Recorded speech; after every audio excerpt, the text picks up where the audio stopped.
And then, wouldn't you know it, Daenerys's advisors, or Daenerys herself, just raises another half an army.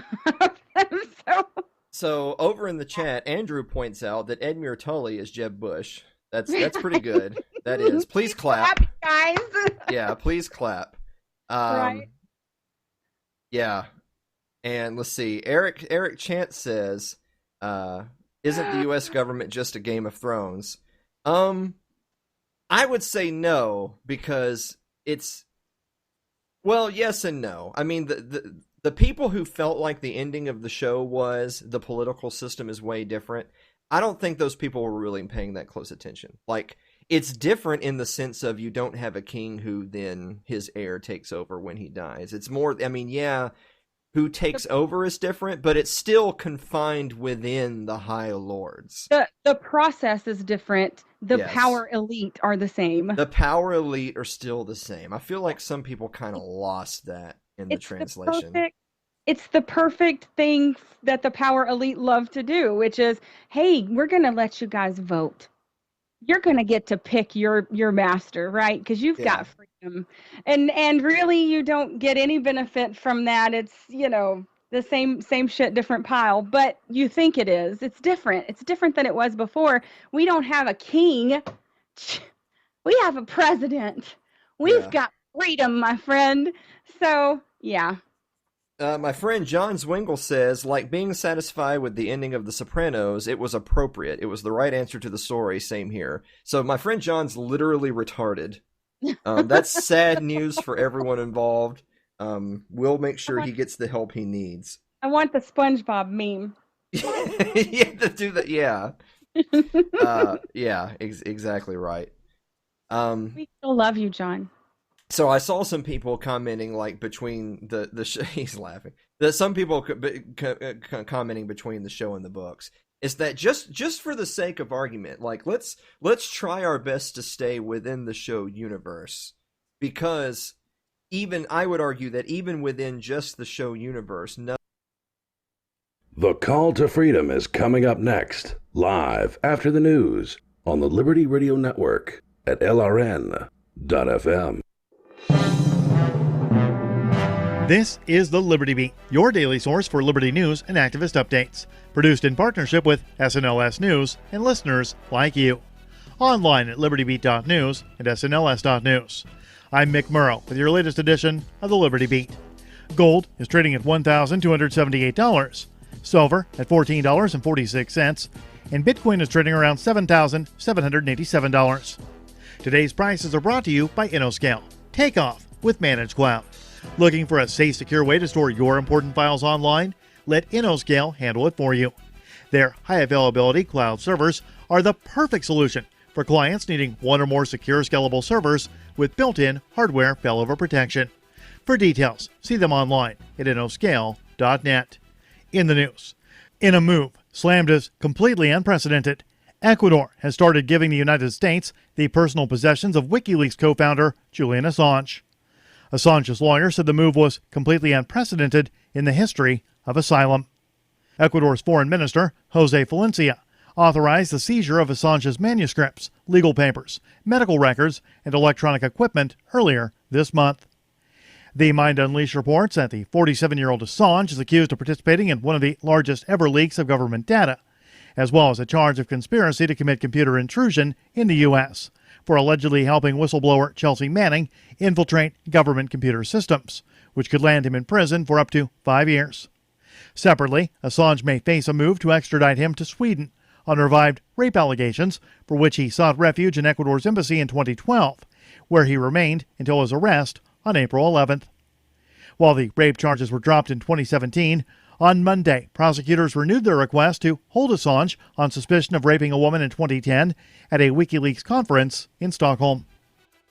The Liberty Beat is sponsored in part by Brave Botanicals.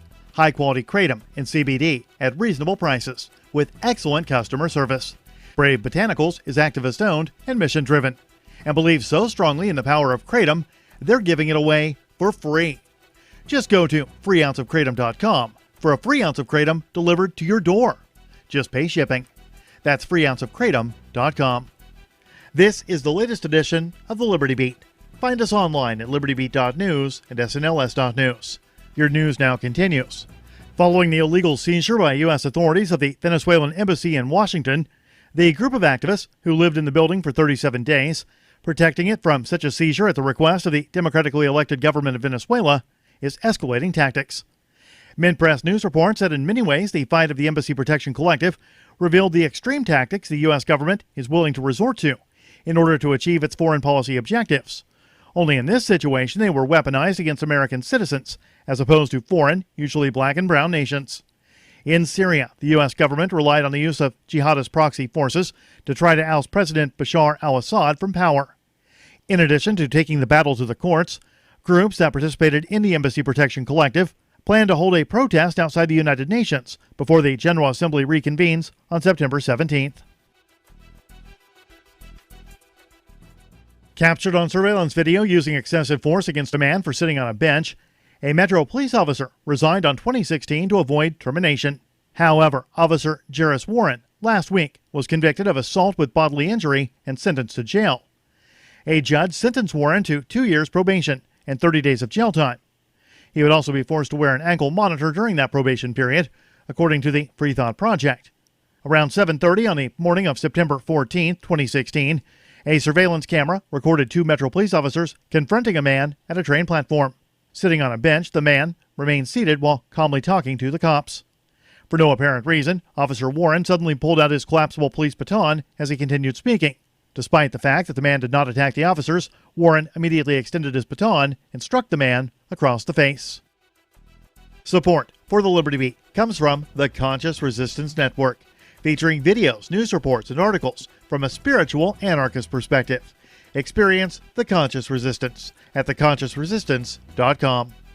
How would you like to have your business featured on the Liberty Beat? You can just send an email to libertybeat@snls.news for details. This is the Liberty Beat, produced in partnership with SNLS News and listeners like you. The Liberty Beat is online at libertybeat.news and snls.news.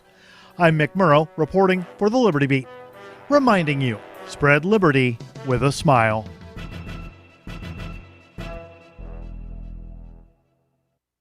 Police in Lehman, Michigan describe a local student's recently foiled plans to commit a deadly school shooting as, quote, embarrassingly bad. Authorities apprehended 17-year-old Trent Bayer Thursday after finding him in an empty hallway struggling to load a pathetically small caliber pistol while simultaneously attempting to unfold an inaccurate map of the school. Lehman Police Chief Ethan Holman elaborated several ways Bayer's strategy could have been more effective, including setting off a homemade explosive in the teacher's lounge, executing popular students first, and at the very least purchasing some military fatigues. You're not going to intimidate anyone by wearing a tucked-in button-down shirt and pleated trousers.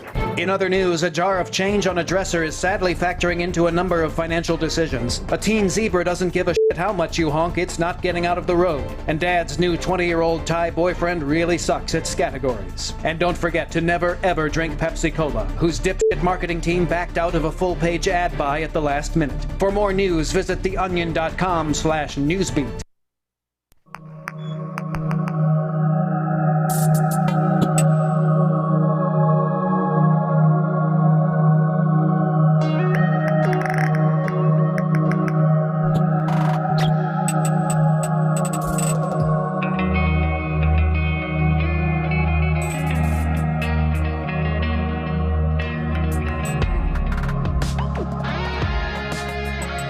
You are listening to the Call to Freedom with Christopher Waid, Michael Hampton, streaming from the beautiful Keene, New Hampshire studio.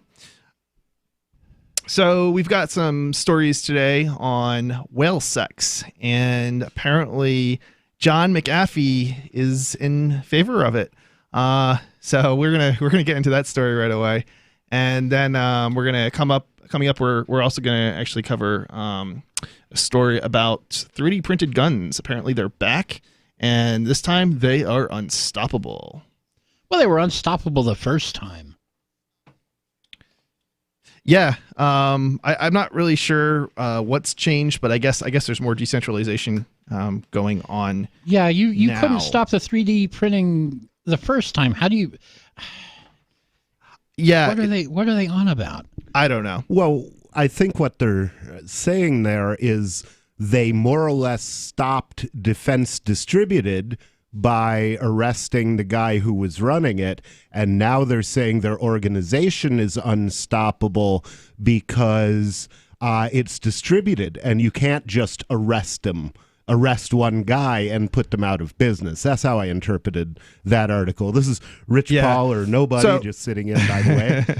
Yeah, so welcome, Rich. You just joined us here. I didn't see you a second ago. Let's get into this John McAfee story, and then we'll continue on with commentary on that after, and then probably next, section of the show. So this story comes from Newsweek. Twitter's expert on cryptocurrency and whale sex is running for president and wants America to wake the F up. That part I can definitely agree with, but I'm not in favor of whale sex. Whale sex.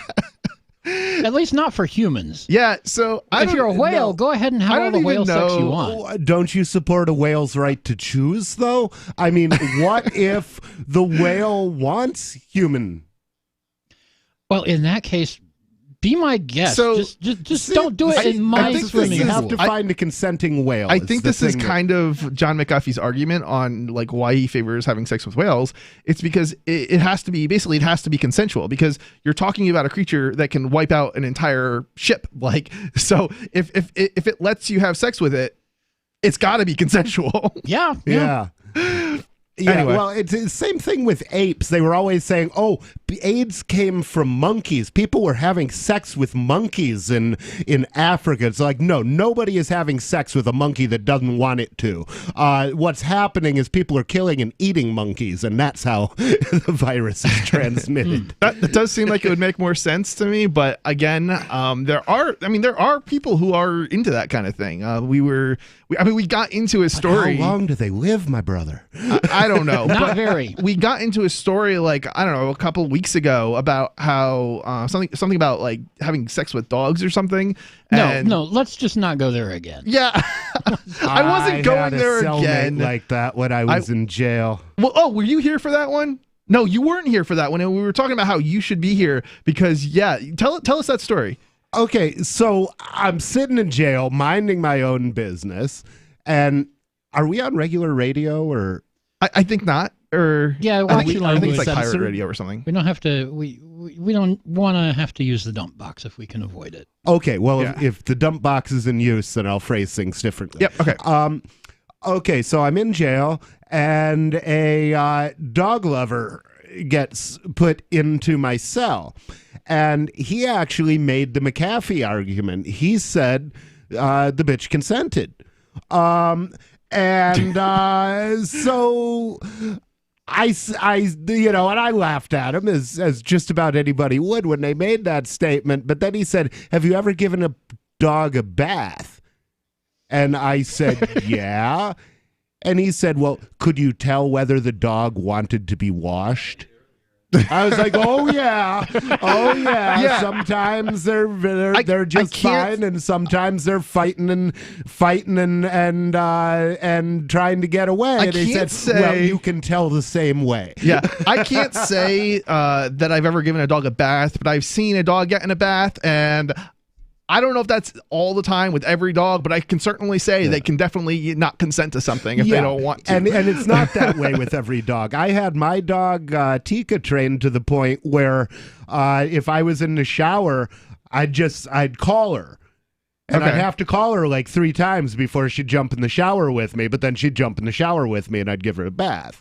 Yeah, another good example is probably bringing your dog or any kind of animal probably to get his shots at like a vet. Once they recognize that that's where they get shots, they will fight you tooth and nail. Yeah, or leading a dog away from a squirrel. You can tell how badly they want to be near that squirrel. Yeah. There's no doubt in your mind that they want to stay, and you're dragging them away against their will.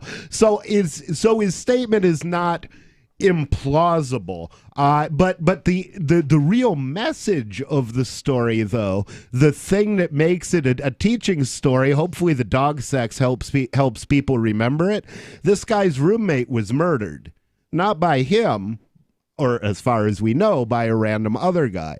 The police told the dog lover, hey, let us look through your phone. Oh, boy. And if there's nothing on the phone that relates to the murder, we won't charge you. We won't do anything. If it's not murder, we don't care. Well, it wasn't murder. It was dog sex. And that's how he ended up in jail, because they cut a deal with him. But police do not have even the authority to make a binding deal. They couldn't stop the prosecutor from charging you if they wanted to. So if you're ever going to make a deal, be represented and make it with a district attorney, not with a cop. I'll have to consult my lawyer. That's Yes. what you should say before you agree to anything, and So you shouldn't. If the cop said something like that, he was lying. Yeah, I mean, he cops- knew he was Exactly. lying. Cops are But they trained do liars. lie, and they can lie to you about things like that you would think they would be. You would think that they wouldn't be able to lie to you about, what can lie to you they're about actually anything. doing with your case, or negotiate in bad faith, which Yep. is what they're doing. But no, that's perfectly legal. Yeah, this kind of reminds me of an incident with a cop the other day that I had. It's actually a perfect video. I recorded it, and it's actually a perfect video of what to do when you have an interaction with a police officer. I'm not answering any questions. I mean, that's basically what I said, and I just kept repeating it. And the cops eventually went away. Yeah. I mean, I wasn't expecting like them to arrest me or anything, but it's still just it's the whole mindset of they're gonna say that they're there to help you, and they're not. That's not what their job is. So, I guess my reaction to bestiality in general, though, is I don't care until people stop raping children, and once we've got that problem under control, I'll worry about the dogs. Okay. Priorities. Priorities. Let's just continue with the story. Social commentary, like the time he tweeted about whether having sex with a whale is consensual. He told Newsweek that he tweeted about having sex with a whale to prove that people will believe anything if they trust you. Yeah, I mean this is really the interesting part of the story. I mean, basically the guy is saying that one, you're not going to be able to have sex with a whale. It's just not happening. But these animals are huge. But if you were successful at having sex with a whale, that whale consented. There's just like no Does question that make about it a sperm whale? I don't know. Oh, that was bad. That was really bad. that was bad. Okay, we won't dignify that with a response. And tweeted that whale sex is definitely consensual. Yeah, I mean, it just seems like the obvious thing. I don't necessarily know we need to get into the rest of this story. Yeah. It was just so crazy, and it was relating to a story that we brought up like weeks ago. So I thought it would be funny to come back. So we'll come back shortly, and we'll be talking about guns, 3D printed guns. They're back. Pew pew.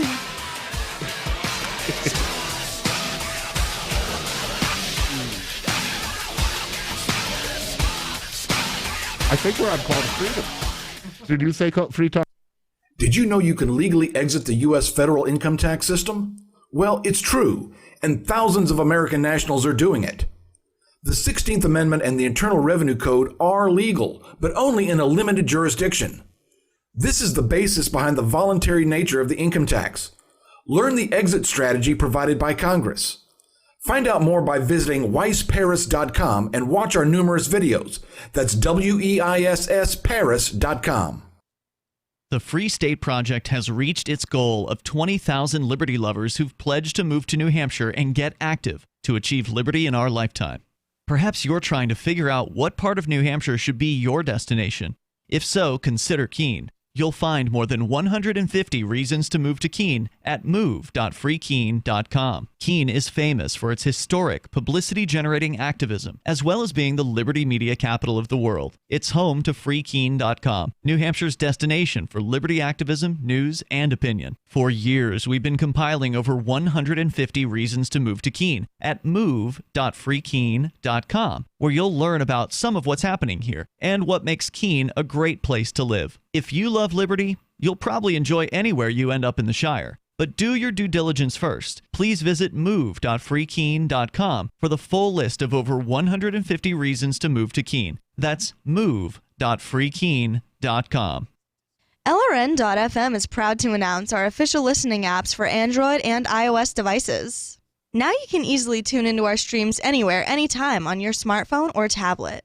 Just visit apps.lrn.fm or search for LRN.FM in the Android or Apple app stores. Please download, rate us 5 stars, then share the link on your social media and let your friends and family know how you're listening to LRN.FM. Download it now, free at apps.lrn.fm. Are you tired of your taxes funding endless occupations around the world? Antiwar.com is run by people who understand that wars abroad become wars at home, wars on our freedoms. Antiwar.com is dedicated to bringing you the latest in news, views, interviews, and reviews from the top movers and shakers in the anti-occupation movement. Antiwar.com has it all, from thorough foreign policy analysis to interviews with whistleblowers who used to run the military-industrial complex. Anti-war, pro-free market. That's antiwar.com. There are lots of ways to listen to Free Talk Live. Our podcast has been around since podcasts began, and now the FTL feed is loaded with content besides our full show archives. Did you know that we make it easy for you to customize your podcast subscriptions? We have different feeds, one that includes only our full shows, one with just the Daily Digest, and one with just the Edgington Post. You decide what you listen to. It's quick and easy to customize your feeds at feeds.freetalklive.com. That's feeds.freetalklive.com. This is Michael Dean from the Freedom Fiends. I've run websites since 1996 and have used over a dozen web hosts in that time. AgristHosting.com is the only one that hasn't broken my heart. Agrist Hosting's uptime and service is stellar, and their DDoS mitigation is the best I've seen. That's important because if you tell the truth in this world, you'll ruffle feathers. And some people will try dirty tricks to silence your voice. No matter what the haters hit us with, Agrist Hosting keeps our websites online. If you have a mission-critical commercial presence or a world-changing activism site, you cannot tolerate any skullduggery. So go with agristhosting.com. Have a WordPress or blog site, but you're not satisfied with performance or uptime? Or just want raw hosting? Want to pay with Bitcoin? Agrist Hosting specializes in high-performance hosting with personalized service. Go to agristhosting.com and click on the button that says Get Hosted. That's agristhosting.com.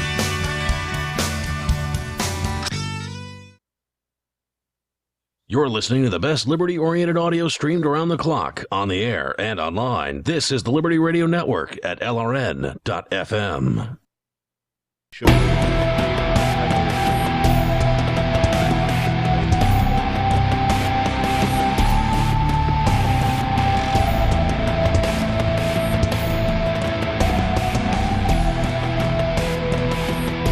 You are listening to the Call to Freedom with Chris, Rich Paul, and Michael.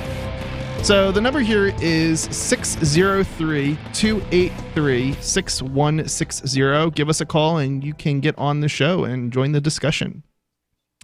So we are talking about, well, we just ended our brief conversation about John McAfee's obsession with whale sex, apparently. Is he obsessed with it, or was it just a one-time kink?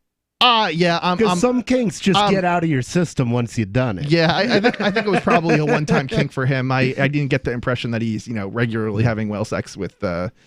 Yeah. Now here you go. If we could get a cruise ship and a libertarian community going on it, we could then open a whale brothel. Oh, Rich. It's a sick world and I'm a happy guy. Yes. So I got a story here from Wired, and the title of the story is 3 printed guns are back, and this time they are unstoppable. A decentralized network of gun printing advocates is mobilizing online. They're anonymously sharing blueprints, advice, and building a community. There's no easy way they can be halted. Yeah, I'm not sure that this could ever be halted, even without a distributed, decentralized network. Even when they took down Defense Distributed, those plans are still out there. I mean, it was not stoppable the first time around. Right. There were torrents. It was like downloadable as a torrent. I mean, it was like, are you really think you're going to be successful, going after thousands of different people who are continuing to ignore what the laws that aren't even applicable to them, because the reality is the laws in the United States are like, there's something called jurisdiction, and they only apply to the people in the United States. Well, the United States doesn't think so. Unless you're Julian Assange. Well, the U.S. thinks it applies its laws anywhere in the world. Okay, so the U.S. does think that, but the reality is that's not true. There are some places that the United States is not able to go in and get people out of, like North Korea and Russia and so on, and they may want to, but and it's not to say that they couldn't potentially go in and get people, but look at it this way. The reality is that's going to create a major international incident that the United States isn't going to want to, touch. So effectively, they don't have control everywhere. Right. They have control over 90% of the world, but there's still 10% of the world they don't control. A new network of 3D printed gun advocates is growing in America, and this time things are different. Unlike previous attempts to polarize 3D printed guns, this operation is entirely decentralized. There's no headquarters, no trademarks, and no real leader. The people behind it reckon that this means they can't be stopped by governments.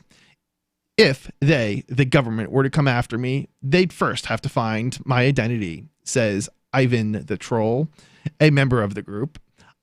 I'm one of many, many like-minded individuals who are doing this sort of work.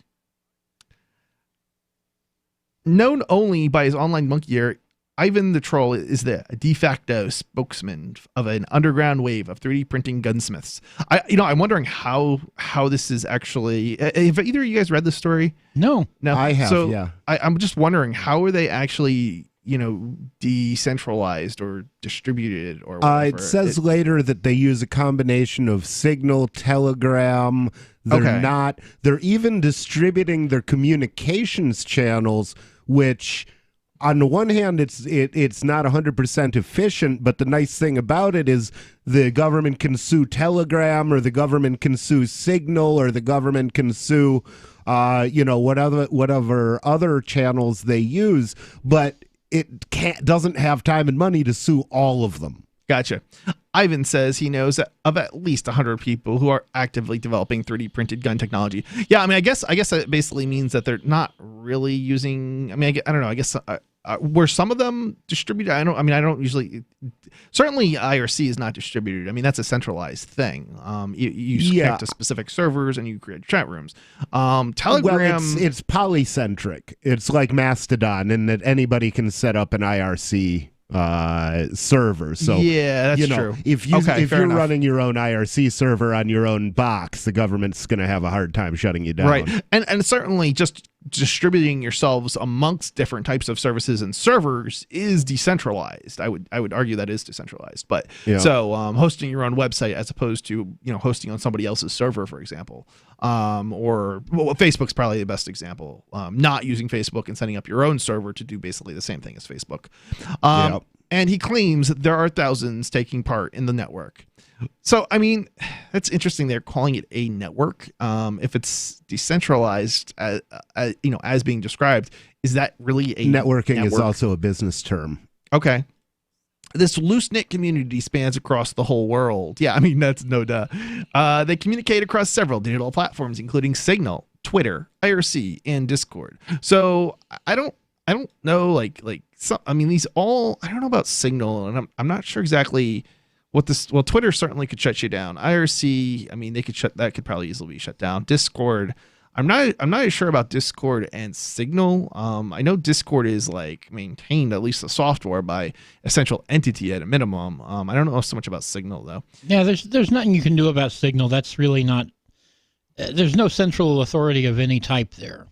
Yeah, I know. The Russian government had issues trying to shut Twitter down, or not even shut it down, just keep people in Russia from accessing Twitter. But then again, Russia doesn't have the same level of control as the United States does, and if they can do it from a technical perspective, if they can basically operate from outside of Russia, they just may be successful. Now, both Signal and Telegram, I think, are Russian projects, aren't they? Not Russian government projects, but they're both written in Russia. Telegram was. I don't believe Signal. Yeah, I don't know about Signal. Okay. I think you might be right about the or at least somewhat right about Twitter. And I don't necessarily know if it was a Russian like in Russia so much as maybe a Russian outside of Russia, or somebody who speaks Russian in like Ukraine or something like that. Okay. So I think that's where the story. I think that's what the story is, and it might be they started off in Russia too, and then they moved out. I'm not. You may be right. I may have misinterpreted that story because it was talking about Signal and Telegram using domain fronting to get out from behind the iron firewall. Yeah, Telegram, I think especially. I definitely think Telegram was using domain fronting. And there was certainly a story about in the news, I don't know, months ago, about how Google has said no more basically they're not allowing others to domain front anymore in order to get around censorship. So that's I mean, they probably shouldn't have been able to do it in the first place, to be honest. But why? Well, I mean, that's probably just like a bad idea. But I'm not saying it's a bad idea, like in the sense of getting around censorship. I mean, it's a great idea to get around censorship, but it's not something that's going to work long term. You know, Google and large companies are too easily, intimidated by governments in general. Yeah, so, and that's what eventually happened. Yeah, so it wasn't really ever going to be a long-term solution. So we're going to continue with this story from Wired coming up. Why 3D printed guns are basically unstoppable. And this is Call to Freedom. This is the Call to Freedom. Give us a call. It's 603-283-6160.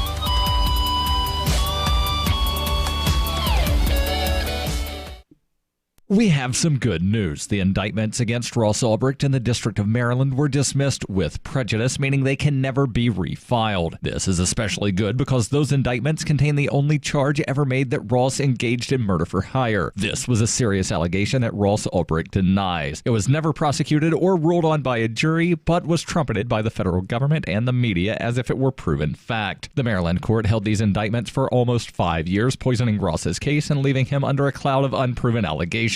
As explained in Ross's appeal to the Supreme Court, the fact that the judge used these allegations to give Ross a draconian sentence of double life without parole violated his Sixth Amendment right to a jury trial. Judges are required to issue sentences based on convictions decided by a jury, not unproven allegations never even charged at trial. Although this is a positive development, the dropped indictment will not set Ross free. Now, a presidential pardon is Ross's only hope of freedom. Sign the petition at freeross.org. freeross.org.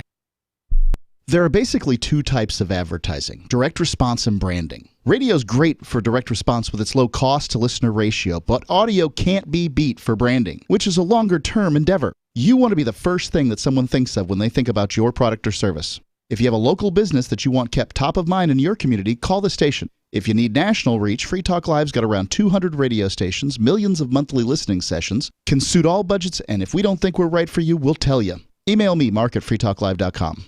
Is spreading the message of liberty, cryptocurrency, and peace around the globe worth $2 per month to you? As you may already know, in addition to our internet feed, LRN.FM broadcasts on free-to-air satellite across North and Central America, as well as Sub-Saharan Africa. And we've been available on satellite for free 24/7 since 2010. The LRN.FM free-to-air satellite signal is reaching some of the most oppressive regimes in the world, and there's no doubt our ideas are making an impact. You can learn more about the channel's impact by watching the 3-minute video at fund.lrn.fm. If you'd like to help free minds globally with our ideas of liberty, cryptocurrency, and peace, you can donate as little as $2 per month via fund.lrn.fm.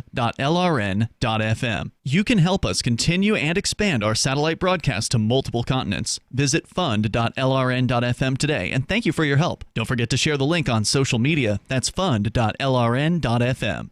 LRN.FM now has a Discord. Discord is a free text and voice chat platform, and we now have our own server with a bunch of channels at discord.lrn.fm. You can join other listeners as they chat about various things during our live shows, or anytime, day or night. Discord software is available cross-platform, so you can have it on whatever device you want and take your chats anywhere. Join our Discord at discord.lrn.fm. That's discord.lrn.fm. Hey, I'm LRN.FM Program Director Ian Freeman. If you're listening to our free-to-air satellite feed in North or Central America, heads up!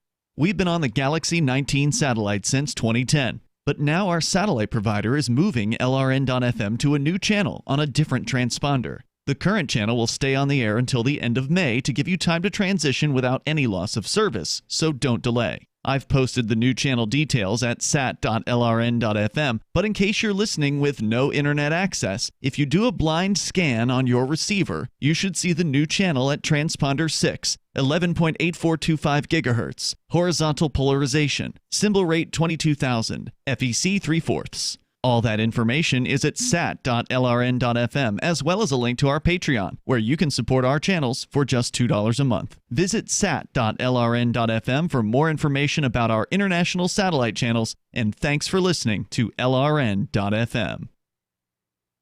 Do you love Twitter? Make sure you favorite the LRN.FM Twitter account so you can receive our tweets at twitter.lrn.fm. That's twitter.lrn.fm.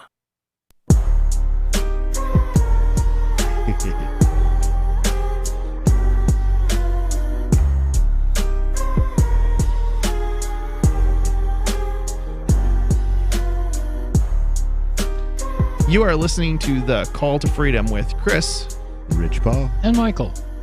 The Rational Review News Digest, located at www.rationalreview.com, is the freedom movement's daily news digest, aggregating stories from all over the internet that are of interest to libertarians and liberty-minded people. They include podcasts, videos, blogs, and news articles, and are now a source for people to receive the Call to Freedom's podcasts. Be sure to check them out at rationalreview.com to stay up to date on all the happenings in the wider world. So we are just getting back from a story about 3D printed guns. They critique each other's works, exchange 3D gun CAD files, offer advice, talk theory, and collaborate on future blueprints. These 3D printed gun enthusiasts who share similar ideas and political viewpoints on gun control mostly found each other online via gun control subreddits and forums. Ivan is just one small part of this network. He says he is from Illinois and is of college age, but otherwise he remains mostly anonymous till I low. Yeah, you know, it's interesting. It seems, and I don't know, I don't know how true this is, but it seems like younger people have tended to be more socialist leaning. And yeah, there's anti-gun. some truth to that. Yeah, I don't know. I don't know how accurate that is and how much that is an image that the media tries to portray. Because I know a lot of young people who have absolutely zero trust for the government. And sometimes they've never been taught why we have a Second Amendment. Like, I was lucky. I was in a military academy. And in the military academy, what I was taught from the perspective of the military was the Second Amendment exists so that if we get out of control, they can shoot us. That's pretty much what it is. They acknowledge that very openly, and that's how I've always looked at it. And I think young people, especially when they look at police brutality and when they look at a lot of the insanity that comes out of government, it doesn't take long, in my experience, mostly to get that through to a lot of young people. I kind of feel like this is not necessarily something that's new. I kind of feel like it's probably more along the lines of a very small percentage of people overall have a concern about the gun thing that is outside of middle America. And then you've got an even smaller percentage.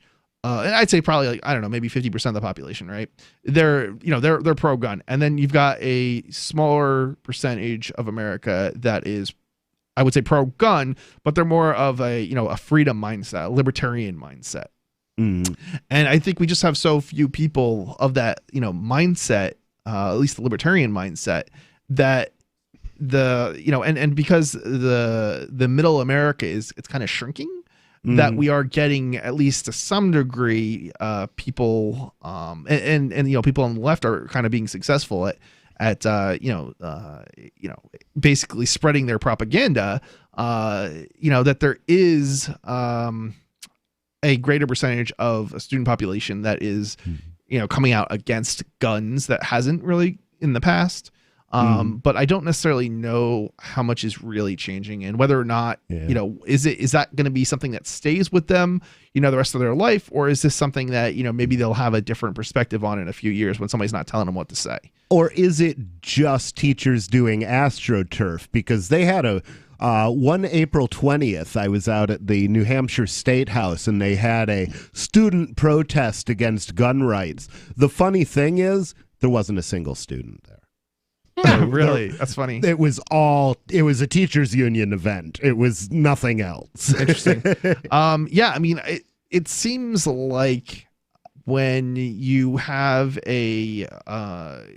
teachers and things supporting a cause, students are more likely to go and, do, basically come out and do that thing, right? Do that support, because it's, I don't know why that is. I guess it's just because it's a mentality of, especially in the public school system, of kind of like following, do what you're told. Yeah. Do what you're told, but do what's it's acceptable and it's being encouraged. So they just do it. And that's the thing. If you do an anti-gun event, you can walk out of class with impunity. If you do a pro-gun event, you're going to get suspended for skipping school. Yeah. So the fact that the administration is on the anti-liberty side, as they always are, I mean, schools are basically prisons for children. Right, and you don't even have to do that. I mean, there's kids who have been suspended because they posted pictures of themselves on Facebook with guns at like a gun range. I mean, it's just ridiculous. There was a kid who got kicked out of school for making a gun with his fingers. Yeah. What the hell? I've heard of that kind of stuff. Yeah. You have to wonder, like, is this real? But these teachers are psychotic. Well, that's the thing. You're right. And there are so many psychotic people in the public school system. And I don't know anything about like private schools. I mean, I guess I sort of was in a private school, like in like kindergarten or something. But the point is, I don't really know like what goes on in private schools, but I certainly know what goes on in public schools. And you're absolutely right. They definitely attract psychopaths. It's not necessarily everybody, but there's definitely a big percentage of teachers, I think, that are they're psychopaths. Yeah. And I think there's a lot of people who were socialists in the 60s and they wanted to impose socialism on America by hook or by crook. And they decided that the best way to do that is become a teacher and poison young minds. There's a lot of that. Yeah. It's, I think also part of it comes down to what I've noticed about like principals and things is they seem to be the people who tend to go to those positions are control freaks. I'm not necessarily saying they're socialists, but they're control freaks, is what I've noticed. Yeah. And there are people who are like, authority, obey my authority. And it's just like, really? Like you that's how you're going to, I have no respect for that at all. You don't get, you earn respect. You don't, I mean, you can demand it, but that doesn't mean somebody should give it, right? Yeah. At the same time, the whole problem is education is something you do. It's not something that happens to you. Very true. Very true. But that's not how they. That's not how they try to make it something that happens to you. Something external comes in and inserts this knowledge into your brain, this revealed wisdom. And this is part of why I think the public school systems have failed miserably, because it's not enabling people to learn or helping them to learn. It's about forcing something down kids students' throats that they have no interest in learning, and they're not making it interesting or demonstrating the value or anything of that nature. It's just I mean, it's messed up. At the same time, though, he's launched bombastic PR videos demonstrating the new 3D printed gun parts he's created in his garage, including a Glock 17 handgun frame. One of the most recent videos shows the polymer Glock 17 frame in various stages of production in his workshop. This kind of reminds me of some of the stuff that, I'm working on, not guns, but just 3D printed stuff. And not me. Oh, you have personally. a 3D printer? But I do actually, but Nice. not really. So not. It's a little bit more complicated than that. So I'm involved in stuff related to 3D printing, but I don't actually. I've never even 3D printed anything myself, even though technically I do have a 3D printer. But it's a result of somebody I was working with, basically handing me the 3D printer when they went overseas. So. Yeah, I technically have one. It's never been set up or used. Let's print something. But yeah, come on, let's break that thing open. On Liberty on Freedom Decrypted next time. I don't actually know how to use any of this stuff. Well, how do you find out? You do it. I guess. What sort of IT person are you? I don't have time for, like, there's a lot of cool stuff I'd love to do, but I just don't have time for it. So you're listening to... I've got time and no resources, so call me. Yeah, but unfortunately I don't. You're listening to The Call to Freedom. Give us a call, 603-283-6160. Stay tuned, where we'll be right back and continue on with this gun story. The person,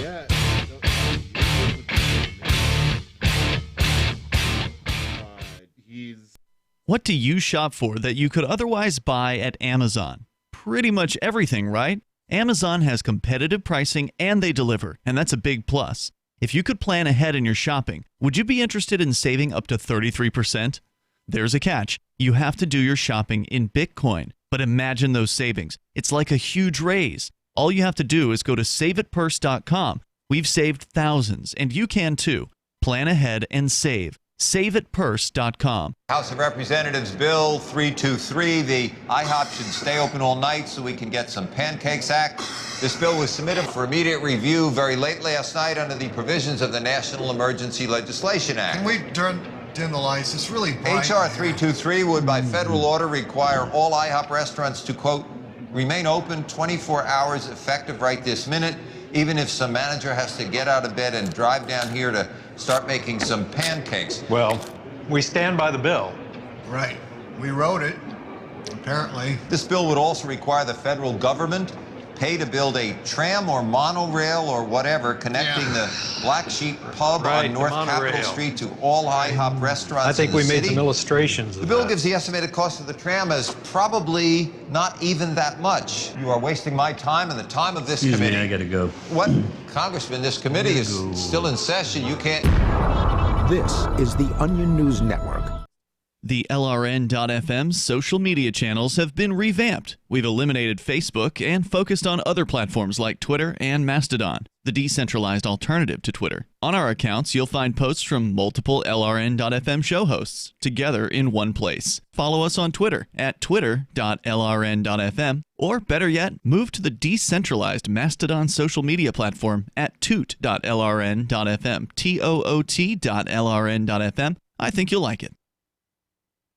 Looking for a great real estate investment? Consider New Hampshire, which is ground zero for the Liberty Movement. Your first call should be to Mark Worden from Porcupine Real Estate. He's more than just a real estate agent. He's your New Hampshire concierge. Where are the best places to live? Do you want farm, city, the burbs, or forest? Do you want a duplex or multifamily building so that renters pay your mortgage? There are homes in all price ranges in New Hampshire, and Mark can help with financing too. Invest in Liberty and property. Mark Worden can help. PorcupineRealEstate.com.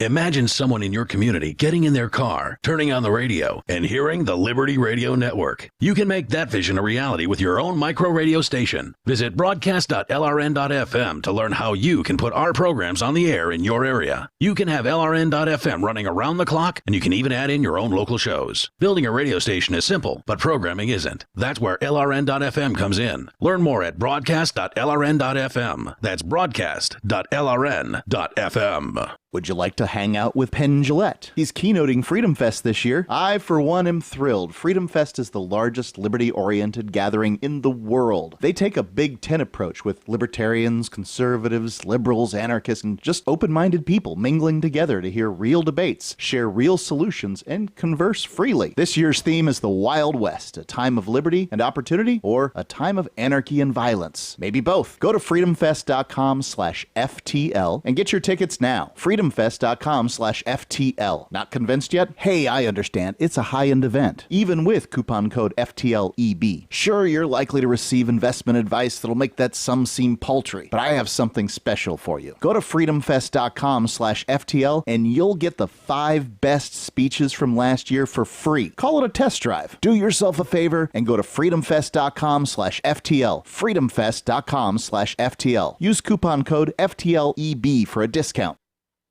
You can put the Liberty Radio Network on the air in your area. Visit broadcast.lrn.fm to learn how. Broadcast.lrn.fm.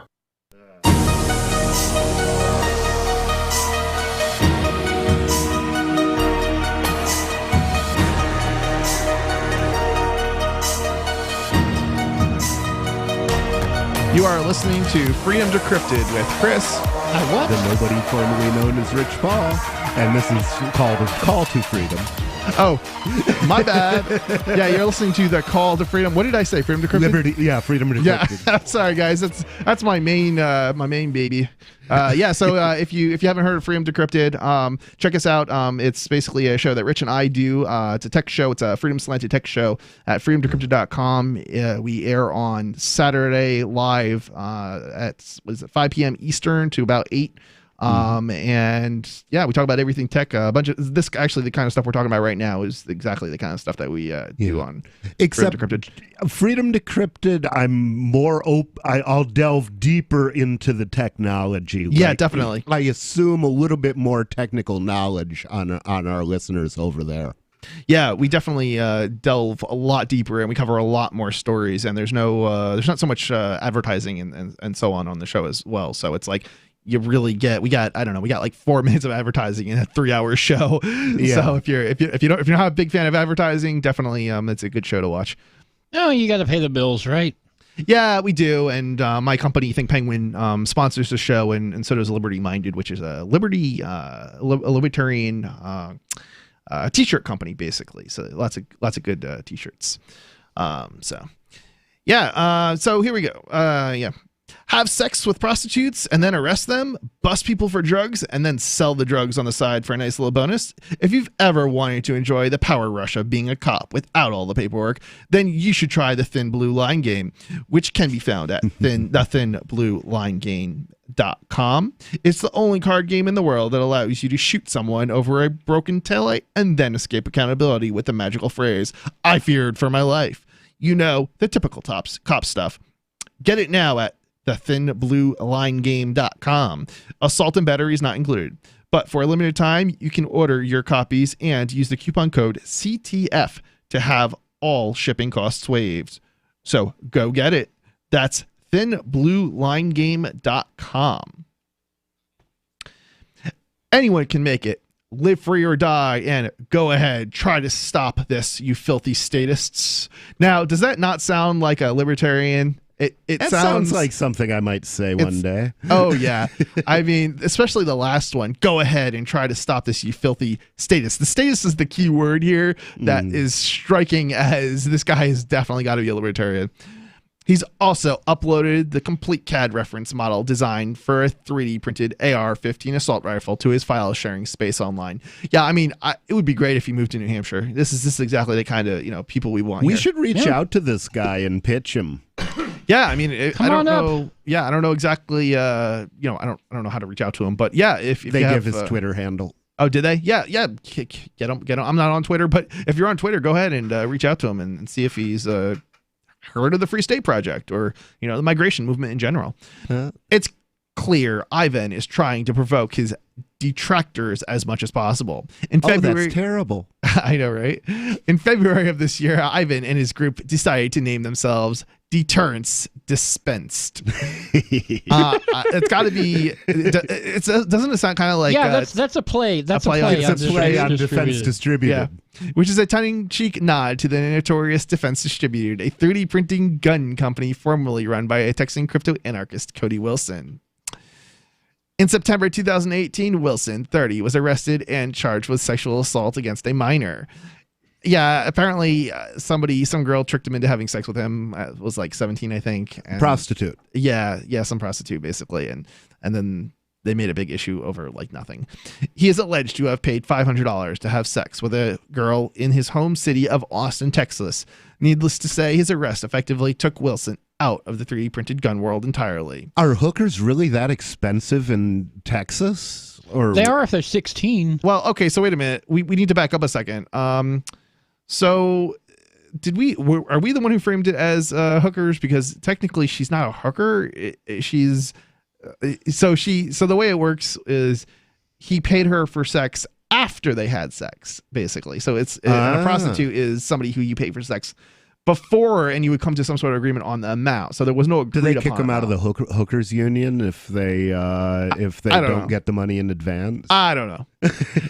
Many of the people who looked up to him were either disgusted, no, I not so sure about that, or realized that his time was up. I think the people who looked down on him after this were basically the people who looked down on him before this, because the people who actually looked up to him before this realized that it's a setup. It's a game that the government has been playing for years against libertarians and other like-minded groups of people. Whenever you stand up against government, the government tries to take you out in whatever way they can. It doesn't even necessarily mean that they're going to arrest you. It might be that they just do a raid and accuse you of child porn or some other thing. And as long as it undermines whatever it is that you were doing that they don't like, that's good enough.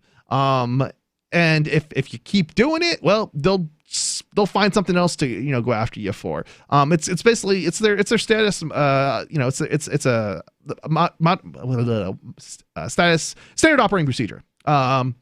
And they've done it to people like our one of our co-hosts on Free Talk Live, Ian Freeman.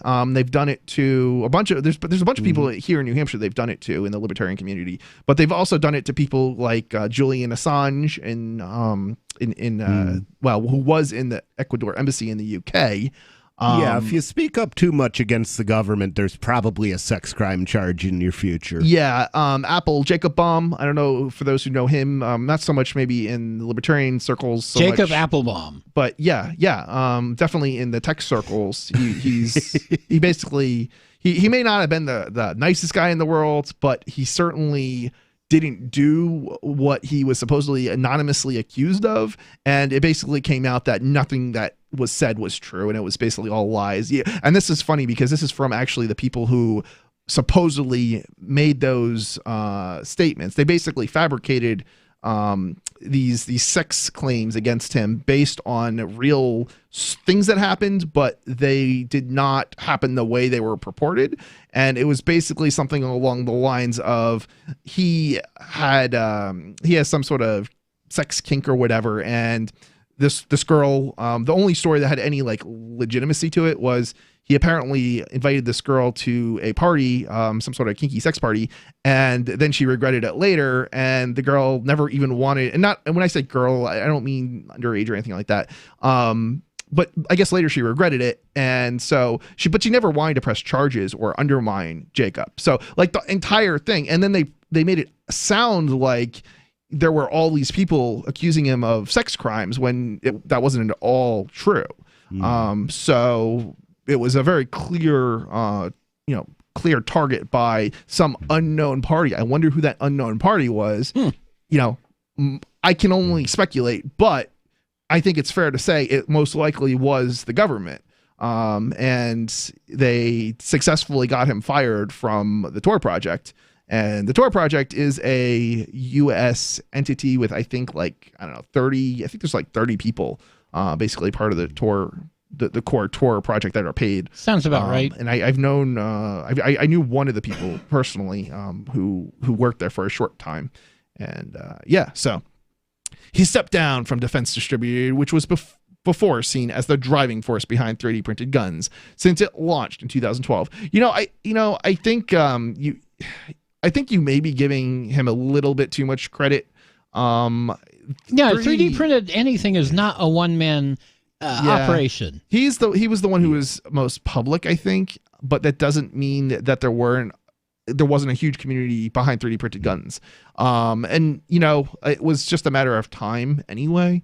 before that happened. As 3D printing technology gets better, we see all sorts of new things that weren't possible before because just the technology is getting better. There's certain things you can do in early phases of a technology that you'll continue to be able to do them later, but you'll be able to do even more as the technology improves. So, right now we can't print our own. Well, I mean, we can to some degree, but right now it's hard to print a 3D printed computer, right? The boards can't be 3D printed, but the cases can. Well, as the technology improves, we'll be able to 3D print the boards and other components. Eventually. Right, eventually. But it takes time, and the technology is probably nowhere near. There's some early phases, I think, of printing 3D, like the boards with 3D type printers, but it's not, I don't think it's something that you can really do, that much with right now. So you are listening to the Call to Freedom. I got it right that time. The number here is 603-283-6160. Give us a call, 603-283-6160, and you can join the conversation, whether it's 3D printed guns or something else that you want to bring up. Just give us a call.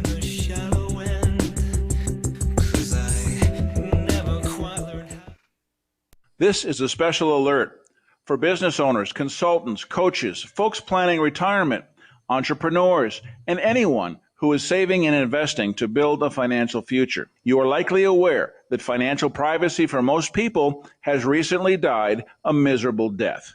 And let's face it, without privacy, there really is no security, is there?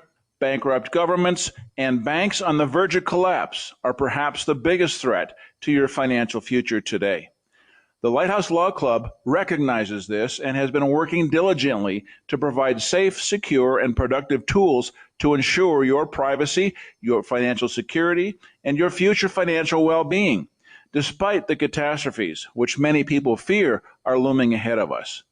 Find out more with a variety of free videos on the YouTube channel for Lighthouse Law Club. Just search YouTube for Lighthouse Law Club and secure your future today. Did you know we've taken our LRN.FM telephone listen line to a new level with the LRN.FM audio on demand line? Now you can call 712-770-8447 anytime and listen to LRN.FM's live feed. And you can listen to a bunch of our original shows on demand. Long distance fees may apply. Just dial 712-770-8447 and choose from the menu. 712-770-8447. Are you tired of governments murdering people around the world? Stop using their money. There is an alternative. Bitcoin is a stateless, free market, non-political currency. Bitcoin cannot be inflated or controlled by any government. By using their money, you are helping the state. Stop doing it! You have an incredible alternative available now. Learn it, use it, spread it. Get started with Bitcoin at bitcoin.com. That's bitcoin.com. More of the Call to Freedom is coming up next, live after the news on the Liberty Radio Network at LRN.FM. This is the Liberty Beat, your daily source for liberty news and activist updates. Produced in partnership with SNLS News and listeners like you. Online at libertybeat.news and snls.news. I'm Mick Murrow with your latest edition of the Liberty Beat. Gold is trading at $1,278. Silver at $14.46, and Bitcoin is trading around $7,787. Today's prices are brought to you by InnoScale. Take off with Managed Cloud. Looking for a safe, secure way to store your important files online? Let InnoScale handle it for you. Their high availability cloud servers are the perfect solution for clients needing one or more secure, scalable servers with built-in hardware failover protection. For details, see them online at innoscale.net. In the news, in a move slammed as completely unprecedented, Ecuador has started giving the United States the personal possessions of WikiLeaks co-founder Julian Assange. Assange's lawyer said the move was completely unprecedented in the history of asylum. Ecuador's foreign minister, Jose Valencia, authorized the seizure of Assange's manuscripts, legal papers, medical records, and electronic equipment earlier this month. The Mind Unleashed reports that the 47-year-old Assange is accused of participating in one of the largest ever leaks of government data, as well as a charge of conspiracy to commit computer intrusion in the U.S. for allegedly helping whistleblower Chelsea Manning infiltrate government computer systems, which could land him in prison for up to 5 years. Separately, Assange may face a move to extradite him to Sweden on revived rape allegations for which he sought refuge in Ecuador's embassy in 2012, where he remained until his arrest on April 11th. While the rape charges were dropped in 2017, on Monday, prosecutors renewed their request to hold Assange on suspicion of raping a woman in 2010 at a WikiLeaks conference in Stockholm. The Liberty Beat is sponsored in part by Brave Botanicals, high-quality kratom and CBD at reasonable prices with excellent customer service. Brave Botanicals is activist-owned and mission-driven and believes so strongly in the power of kratom, they're giving it away for free. Just go to freeounceofkratom.com for a free ounce of kratom delivered to your door. Just pay shipping. That's freeounceofkratom.com. This is the latest edition of the Liberty Beat. Find us online at libertybeat.news and snls.news. Your news now continues. Following the illegal seizure by U.S. authorities of the Venezuelan embassy in Washington, the group of activists who lived in the building for 37 days, protecting it from such a seizure at the request of the democratically elected government of Venezuela, is escalating tactics. Mint Press News reports that in many ways the fight of the Embassy Protection Collective revealed the extreme tactics the U.S. government is willing to resort to in order to achieve its foreign policy objectives. Only in this situation they were weaponized against American citizens, as opposed to foreign, usually black and brown nations. In Syria, the U.S. government relied on the use of jihadist proxy forces to try to oust President Bashar al-Assad from power. In addition to taking the battle to the courts, groups that participated in the Embassy Protection Collective plan to hold a protest outside the United Nations before the General Assembly reconvenes on September 17th. Captured on surveillance video using excessive force against a man for sitting on a bench, a Metro police officer resigned on 2016 to avoid termination. However, Officer Jairus Warren last week was convicted of assault with bodily injury and sentenced to jail. A judge sentenced Warren to 2 years probation and 30 days of jail time. He would also be forced to wear an ankle monitor during that probation period, according to the Free Thought Project. Around 7:30 on the morning of September 14, 2016, a surveillance camera recorded 2 Metro police officers confronting a man at a train platform. Sitting on a bench, the man remained seated while calmly talking to the cops. For no apparent reason, Officer Warren suddenly pulled out his collapsible police baton as he continued speaking. Despite the fact that the man did not attack the officers, Warren immediately extended his baton and struck the man across the face. Support for the Liberty Beat comes from the Conscious Resistance Network, featuring videos, news reports, and articles from a spiritual anarchist perspective. Experience the Conscious Resistance at theconsciousresistance.com. How would you like to have your business featured on the Liberty Beat? You can. Just send an email to libertybeat@snls.news for details. This is the Liberty Beat, produced in partnership with SNLS News and listeners like you.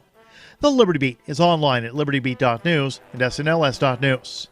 I'm Mick Murrow, reporting for the Liberty Beat, reminding you, spread liberty with a smile.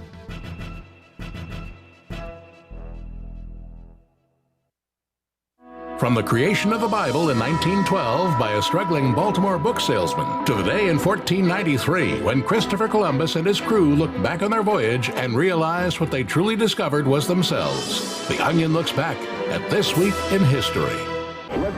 On July 21st, 1969, astronaut Neil Armstrong became the first human to set foot on the surface of the moon. The moon, for Christ's sake. This is Tranquility Base. The Eagle has landed. Jesus H. Christ, Houston. We're on the moon. Over. Roger, Tranquility. We copy that. We cannot believe you are on the moon. I'm descending the ladder. Just one more step and I'm wholly living. I absolutely am standing on the surface of the moon. Jesus H. Christ in a chicken basket. This is the Onion News Network.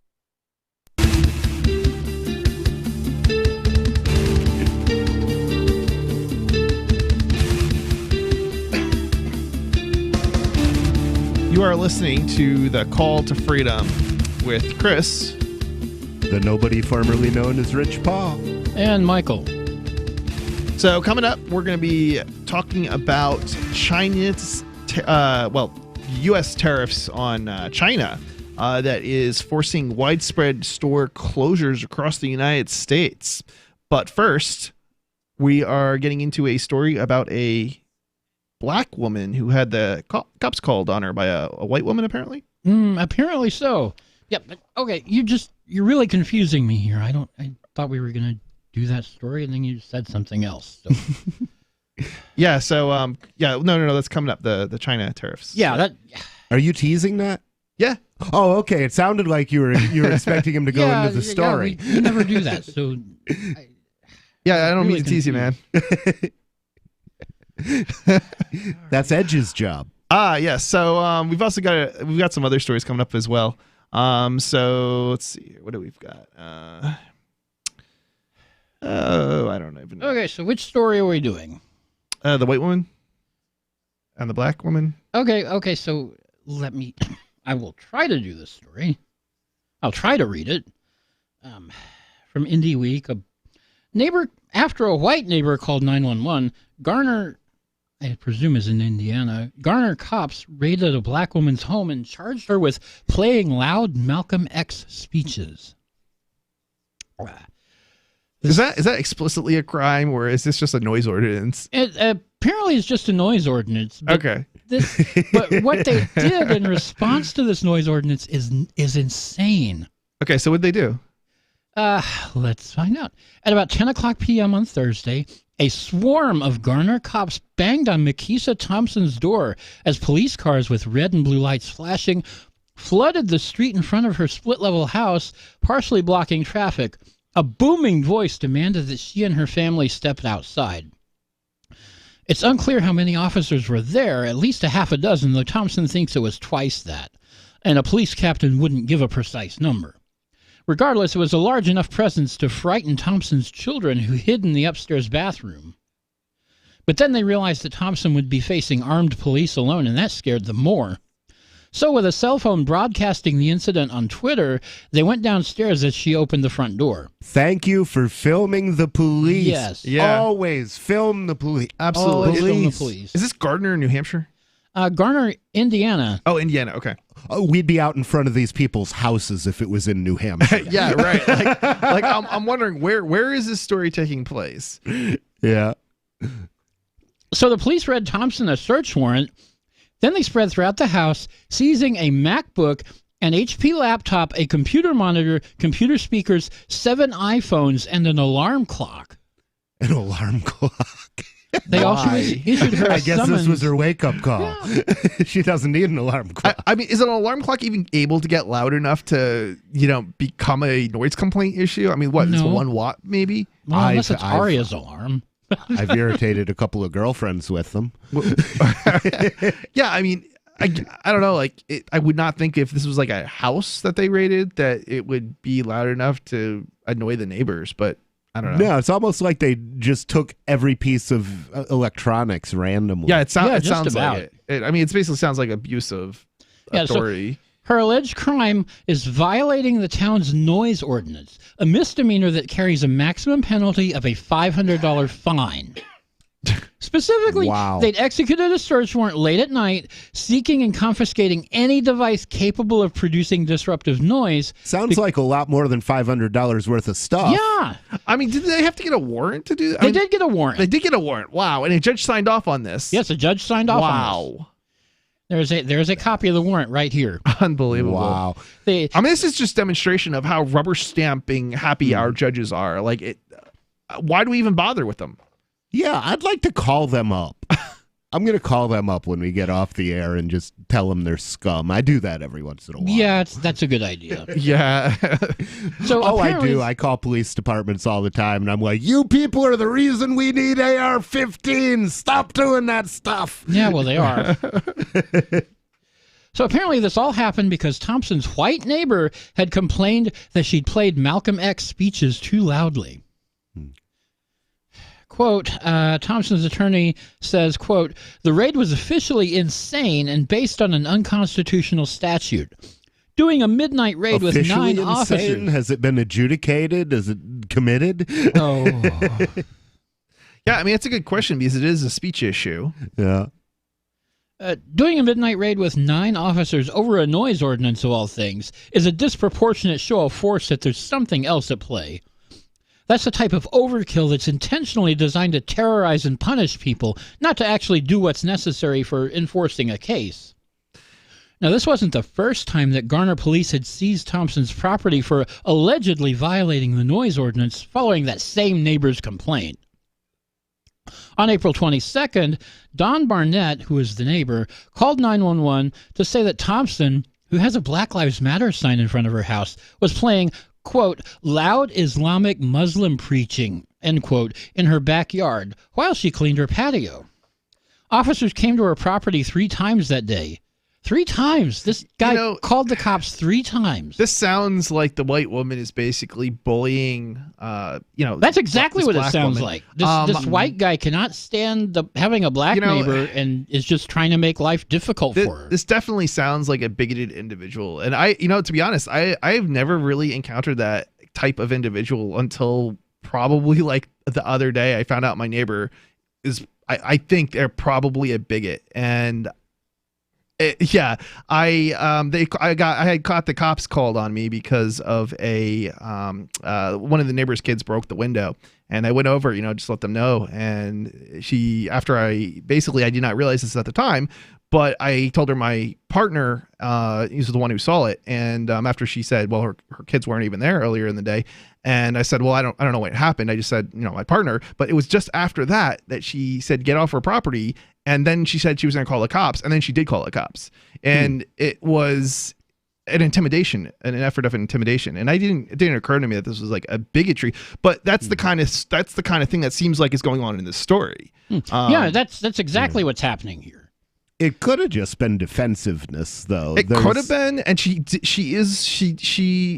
a psychopath. And I kind of know this because there was another incident with her where some kids were playing. Basically, we had some friends staying with us, and they had a little daughter. And one day it was okay, and they were playing, and everything went fine. And then like a couple days later, the girl asks, can I go and see my friend next door or whatever and play with her? And the mom says, yeah, sure, go for it. Just go knock on the door and see if they're home, and if everything's okay, then play.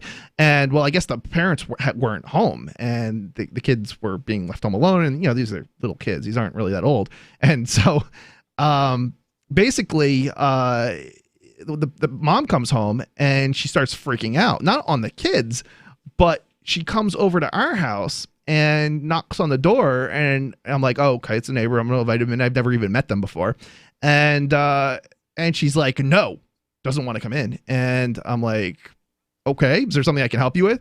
And she's like, are you X's father? And I'm like, no, but would you like me to get him? I get the guy, and he comes to the door, and she just goes off on him, and all over, apparently, like, because she was neglectful. She's like blaming my friend, okay, because of her own neglect. It was just the most crazy thing I've ever seen, and so it's become this pattern, it seems.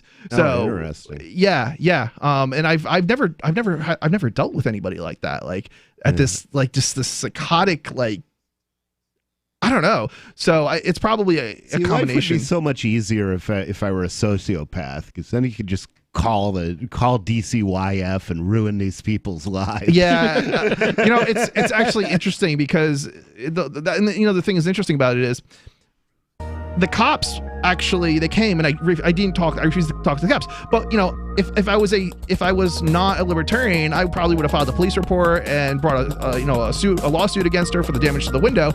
Now, mind you, the hilarious thing is this was over a $30 window fix, a $30 window, cracked window, a broken window. $30. You are listening to the Call to Freedom. We'll be back shortly. The number here is 603-283-6160. So you've signed the Shire Society Declaration and are planning your move to New Hampshire to be around more liberty-oriented people. Next, sign up for the Shire Society Forum at forum.shiresociety.com. There are a bunch of people there who are already in the Shire, and they want to meet you. If you're already in the Shire physically, you should also come by the forums. Remember, not everyone uses Facebook. New people are signing up for the Shire Society Forum every month, so drop in and say hello at forum.shiresociety.com. Since time began, tyrants have taken aim at personal liberties. Now there's a movie that aims back. The government has no more right to tell us what to put in our bodies than they have to take our guns or tell us what books we can read. 6 drug police were eaten by bears while raiding a marijuana farm. On your knees, you dirty hippie! Jesus. On your knees! What's the problem, officer? Today, many cops who enforce pot laws do so only because it provides them with cushy jobs, good benefits, and a chance to push people around. I was an undercover narcotics officer. The drug war is nothing but a farce. The Second Amendment says you gotta keep you and your gat intact. Guns and Weed, The Road to Freedom. A film by Michael W. Dean and Nima Vadadi. DVD available now at gunsandweed.com or on Amazon. That's gunsandweed.com. Makes the perfect gift. Remember, that's gunsandweed.com.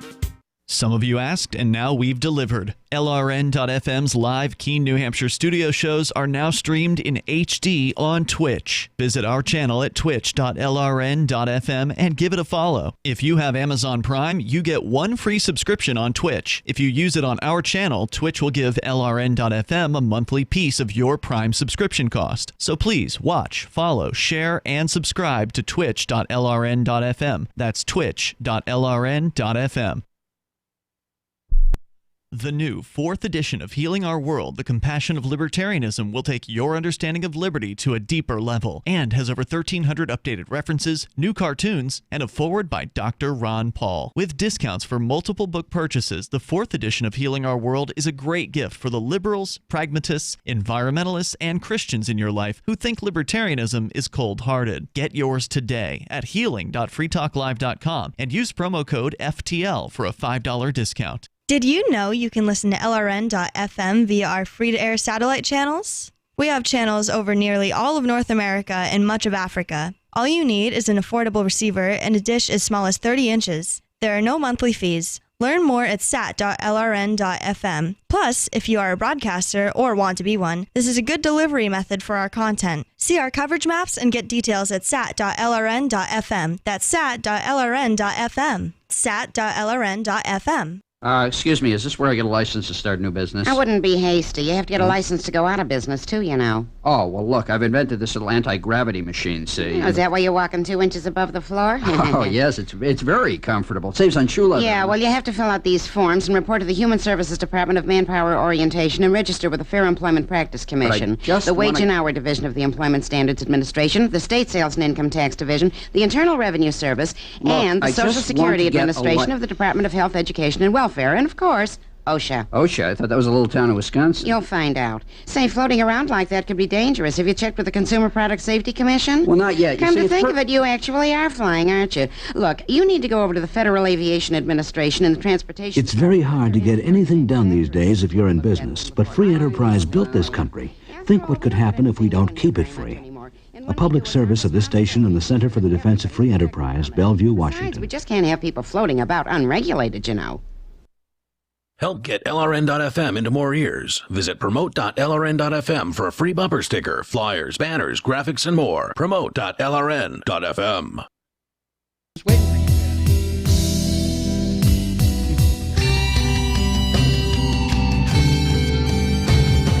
You are listening to The Call to Freedom with Chris. The nobody formerly known as Rich Paul. And I guess I'm Michael. So we're talking about a story about a black woman who had the cops called on her by a white woman for supposedly playing music. No, it wasn't music. It was Malcolm X speeches. Too loud. So yeah, the neighbor didn't want to hear that so-called loud Islamic Muslim preaching in quotes. Now, Malcolm X was a Muslim, so it may have been sermons she was playing. Who knows? So this guy is double bigoted here. You got the racist and the religious bigotry. Well, that's an assumption, though. Oh yeah, I'm assuming. I mean, it may well be true. probably is true. But the other possibility is it's just somebody who had to work in the morning and wanted to sleep. Now, obviously, what the cops did was overkill. Yeah, complete overkill. But I'm certainly not going to call the police over a noise complaint, but I might show up and punch you in the nose if you refuse to turn your music off and I'm trying to sleep. Yeah, I mean, I've avoided. I mean, I certainly am not going to make file a police report or call the cops over somebody's playing music a little too loud. I certainly have. I've actually been in that experience with actually the same neighbors I was talking about 2 minutes ago. Yeah, I mean, just playing the music loudly, 9, 10 o'clock at night, 11 o'clock at night. It's I can understand, especially, well, it's not even night. This is in the middle of the day. Yeah, I mean, was it? Oh, okay. Yeah, that changes things. It does. I mean, I can understand somebody getting annoyed about it, but I don't necessarily know unless it's like this thing where they're doing it abusively, Yeah, I mean, if you're like, outdoors and it's daytime, yeah, it's really hard to justify. Yeah, so she's out back cleaning her patio and listening to a Malcolm X speech on her stereo in the backyard, and the neighbor calls the cops 3 times, and eventually they issue her a $50 fine for violating the noise ordinance. Then they go back and get a search warrant and seize her stereo. Huh.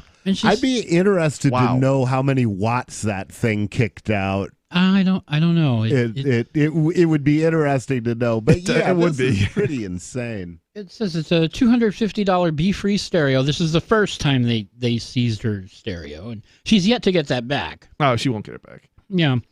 Then apparently this guy called the cops again on May 16th because Barnett, the white guy, told police that Thompson had continued to play, quote, amplified speech being projected by some sound amplification device, according to the second search warrant.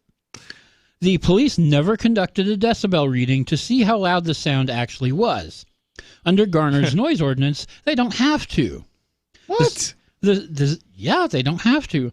The section of the law that Thompson allegedly violated bans, quote, the creation of any unreasonably loud, disturbing, and unnecessary noise. But how are they going to prove their case that it was unreasonably loud if they don't have some sort of evidence to show that it was unreasonably loud? Also, you can make a strong case that this was a political speech I was playing, and it definitely was a political speech that she was playing. It was Malcolm Luther's speeches. I mean, how would Malcolm X? Malcolm X, sorry. I mean, how could anybody claim that it's not political speech?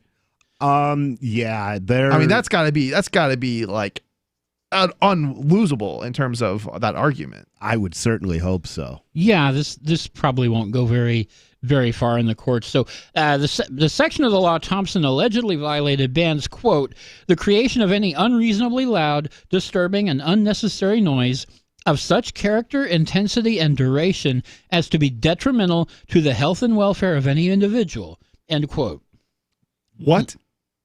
Health and welfare of any individual?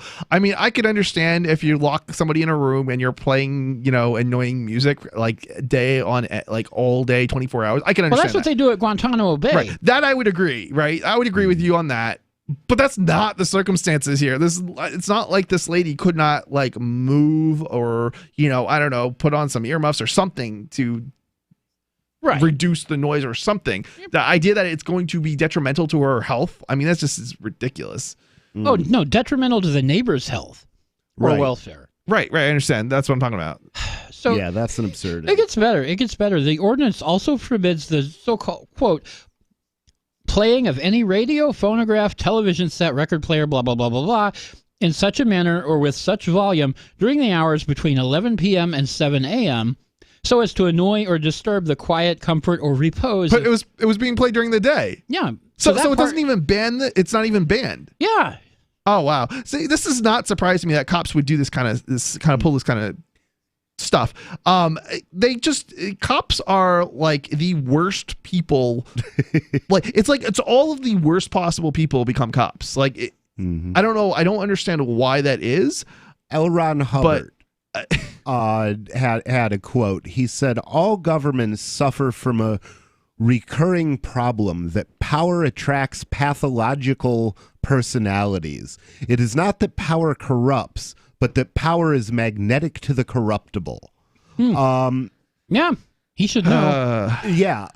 It's too bad there wasn't some way to keep those people out of having any kind of power. Yeah, remove the power structure. Yeah, well, that's true. That's true. I would give you that. Destroy the power structure. But I mean, to the extent the ring that of all there is power must be destroyed because no one is fit to wield it. Yeah, I mean, to the extent that there is power, I mean, I don't necessarily know. I think that there's any chance of us in any circumstances having nobody with power, but certainly I think limiting it to people within the scope that we do have. Well, people I'm with not power. looking to see nobody with power. I'm looking to see everybody with power, which means that would be nice. Eliminate the concentrations of power Diffuse that it. result when you make one organization in society accountable only to itself. Yeah.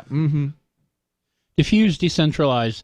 So Jonathan Jones, a Durham lawyer who specializes in First Amendment law, says the ordinance's vague wording leaves the question of whether a crime occurred up to the police, and that creates a standard that is too flexible and therefore open to abuse. Oh, I was wrong about the state. Apparently this is North Carolina. Oh, interesting. So while the ACLU of North Carolina declined to comment on the specifics of the case, field manager Jessica Turner says the situation follows, quote, a disturbing pattern of people calling 911 on black and brown people for simply engaging in everyday life, like gardening in their backyard. It's quite literally life and death for people of color when the police are called on them. It's life and death for anybody when the police is called on. It's life and death for anybody, but it seems like How about people that who, Australian chick in Milwaukee? She called the police, or in Minneapolis. She called the police to report a crime, and the cops showed up and shot her. Killed her. Last I heard, that guy was found guilty. Yes, he was. Amazing. Well, she was white. And he was black. I like your strategy, Rich, of dealing with the police. What is your strategy? Police? Rich is an interesting strategy for when the police come to the door. I don't know if he wants to say it or not on air. But, well, if the police come to your door and you don't want to open the door, just go out the back, go up behind them and say, "Can I help you?" I usually will refuse to talk to them until they get off my property. I used that strategy the other day myself. It worked great. 603-283-6160. Give us a call and your voice can be heard on the air. Bring up any discussion you want or join the discussion we're already having. 603-283-6160. I've got no patent on that method. Why did you move to the Shire? I moved here to the Shire because there's other people around who take liberty just as seriously as I do. I moved to the Shire because I saw videos of people challenging authority and thought that I could get support myself. It called to me, like, do this, right now. I wanted to be around people like me who got it, and once I got here, I knew there was nowhere else that I wanted to be. I've always wanted to change the world, so I moved to the Shire to join people who were actually working towards doing the same thing. The people here are awesome, loving, and positive. It was for the adventure and for the feeling of something important is happening here. And I just wanted to come to sort of be part of that. Visit ShireSociety.com to read and sign the Shire Society Declaration and learn the reasons why, if you love liberty, you should immigrate to the Shire. Plus, connect with others via the forum at ShireSociety.com. That's ShireSociety.com. Cell 411 is a free app for Android and iOS that replaces government-controlled 911. Cell 411 allows you to preset a group of friends or private organizations to show up at any emergency. Cell 411 is a nightmare for the state because it proves their so-called services aren't needed. Cell 411 has had thousands of installs, and of course it's covered by the BIPCOT no government license. Cell 411 because your friends won't shoot you when you're in trouble. Without the government, who would build the emergency services? You and Cell 411. Get it today at getcell411.com. Hey, I'm LRN.FM Program Director Ian Freeman. If you're listening to our free-to-air satellite feed in North or Central America, heads up. We've been on the Galaxy 19 satellite since 2010, but now our satellite provider is moving LRN.FM to a new channel on a different transponder. The current channel will stay on the air until the end of May to give you time to transition without any loss of service, so don't delay. I've posted the new channel details at sat.lrn.fm, but in case you're listening with no internet access, if you do a blind scan on your receiver, you should see the new channel at transponder 6, 11.8425 gigahertz, horizontal polarization, symbol rate 22,000, FEC 3/4. All that information is at sat.lrn.fm, as well as a link to our Patreon, where you can support our channels for just $2 a month. Visit sat.lrn.fm for more information about our international satellite channels, and thanks for listening to LRN.FM. Now that you've found the Liberty Radio Network at LRN.FM, you may want to help expose others to our great programs. To assist you in doing so, you'll find resources at promote.lrn.fm, including details on how to get a free bumper sticker, quarter-page flyers you can print out and distribute, banners for your website, as well as files that will allow you to make your own custom banners and graphics. Visit promote.lrn.fm and help bring new listeners to the Liberty Radio Network. That's promote.lrn.fm. So the protection of life, liberty, and property is what the Free State Project is all about. But it's an effort to move 20,000 people who understand. It's about demonstrating to the entire country that, yeah, we can have a free market, a truly free market. Making it just a freer, great place to live. It's the world's largest voluntarist libertarian community, and it's only getting bigger. That's amazing, to be able to move to a place where other people passionately believe in being free and independent. What the Free State Project is managing to do, though, is to put their money where their mouth is. It's physically getting up across the country and saying, let's go someplace and let's demonstrate the power of these ideas. There's a lot of kind of philosophy that surrounds liberty. There's a lot of thinking about it and talking about it. But here in New Hampshire, people are doing it. 101 Reasons Liberty Lives in New Hampshire, a documentary by Free State Project Early Movers. Watch it free at 101reasonsfilm.com. 101reasonsfilm.com. Some of our live shows are streamed in HD on Twitch. Please follow and share at twitch.lrn.fm. That's twitch.lrn.fm.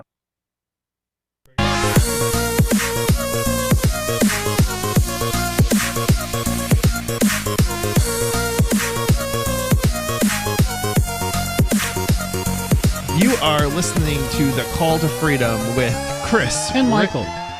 Rich and Michael. So Rich is invisible. Yeah, Rich is invisible at the moment. So before we get into anything else, I just found out something interesting about the whole Craig Wright story and copywriting Bitcoin. So it turns out somebody has already filed a copyright on the Bitcoin white paper all the way back before Craig Wright, all the way back in August 17th of 2016. So this gets stranger and stranger. Yeah, we haven't really gotten into this story at all. So didn't we cover the story? Not on the air. Oh, we didn't cover the story? No, you've been here this whole time. I feel like we covered the story. We did not cover the story. Well, coming up then, we are going to talk about how Craig Wright has attempted to copyright Bitcoin, apparently code and a white paper. So yeah, that'll go nowhere. Yeah, it's a pretty crazy story. How's Crypto Tip doing, Michael? Crypto Tip, well, it's still alive and well. You can still make tips with it. Yeah. So can you describe it a little bit about it? Just Crypto Tip is a site where you can print out paper. You can generate paper tips, which are worth a certain amount of cryptocurrency, and then you can give these to people. Yeah, so I've used it a bunch, and I find it to be an amazing tool. And it's not so much that it's designed as a tool for outreach more than anything else to actually get cryptocurrency into people's hands, get them make an introduction to cryptocurrency. Yeah, my experience is like maybe 1 in 10 people, depending on a dollar amount that you leave, will take it. So even if you leave like $5 or even a $10 crypto tip, it doesn't really mean that you're leaving that much as a tip. It's like kind of like leaving a buck as a tip maybe. And usually I would do it with a regular tip because not everybody is. You have to actually leave a tip. Yeah, you don't want to actually like undermine what you're trying to promote in the first place. The thing is, I've had a special issue of Crypto Tips that we did at a Bitcoin conference back in December. Oh yeah, how did that work? We gave out close to 2,000 of those, and it turns out about 300 were redeemed. So that's 15%. Okay. That's not bad. And how much? That's at a cryptocurrency conference. How much were the tips? Each one, I believe, was worth $2 of crypto, which so it's I think it small actually amount. went up slightly during the conference. So yeah, so that I could see that. I could see why there's a low percentage at a crypto conference if it's too bad. I mean, $2 is really not a lot of money, and especially for an event that likely attracts people who are probably already well versed in crypto. And well versed in crypto. So we've got a story here. I've got a story from WMUR9 about a Somalian immigrant who has spent years in jail. The title of the story is Somali Immigrant Freed in New Hampshire After Spending Years in ICE Custody.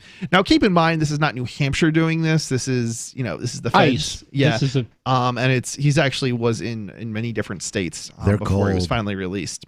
Mohammed Ahmed Kali freed weeks after ACLU filed a lawsuit. So basically, apparently this guy was being held without access to, a judge or a lawyer or anything for years. They just swept this guy up for no apparent reason because he was actually a legal immigrant. Really? So I was under. He was a refugee, came here legally. Right. I was blown away by the story. But he attempted to enter legally. I know that. But I don't know. I mean, certainly he wasn't breaking any laws, right? I mean, I think that's a fair statement. I didn't know that. Well, I mean, so when you say legally, you don't mean he was granted any kind of right to stay here. You just mean that he had a green card. He had a green card? Yeah. He even had a green card and they held him for 2 years? Yeah. Or 3 years or whatever? Wow. Okay. Let's get into the story a little bit. And this is just, I've read the story. I do believe I read the story actually. And I maybe only skimmed it. So maybe I missed some points here that Michael's making. A Somali immigrant was freed Monday morning in New Hampshire more than 2 years after being detained by immigration officers after the American Civil Liberties Union filed a lawsuit. Mohammed Ahmed Kali was in custody for 2 years and 7 months. Wow, that's almost 3 years. That's insane. During that time, he was transferred to detention center facilities in 6 states. Wow, he did a lot of traveling. Unfortunately, normally, you get to see the country is kind of a good thing, but I don't think so. Not in this case. No. This actually sounds like abuse. And it's when they call it diesel therapy in jail. You want to go over this, Rich? You probably are very familiar with this. There are federal prisoners held in the Cheshire County Jail, so I was around with some of them. Yeah, with some of them, and some of them were like activist types. A couple who were rotated in, and they both told a story of being moved from federal jail to federal jail to federal jail in order to get them as far as possible from their loved ones, in order to make it difficult to defend themselves, keep them off balance, and just make their lives as miserable as possible. Yeah, it's like a standard operating procedure apparently to deprive people of their rights, and it's really messed up. Well, yeah, that's what government exists to do. Yeah, that's why you formed a government to screw with people. Don't blame me. I voted Libertarian. Don't blame me. I didn't vote for any of this crap. Yeah, I definitely can't say that I voted for any of it either. But I voted whether we like it or not. We have it. Unfortunately, it's the situation we are in. So I hope many people will understand what's going on. Said Ahmed Kali, who fled Somalia after. He said a terrorist group threatened his family. Dangerous place, dangerous situation. That's why we fled Somalia, Ahmed Kali said. ACLU officials said he tried to lawfully enter of entry in San Diego in 2016. Wow, that's a long time ago. But the U.S. Immigration and Customs Enforcement officials detained him and didn't give him a chance to contest his detention in court. See, this is the most disturbing thing. You're supposed to have the right to contest in court. Even if they're going to deport you, they right.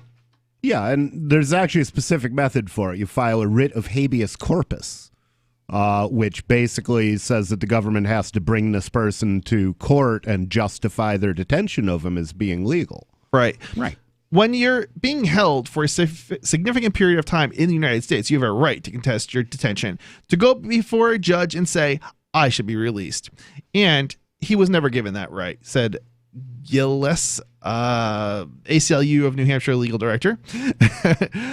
Ahmed Kali said he was mistreated by ICE agents during a failed deportation attempt in 2017.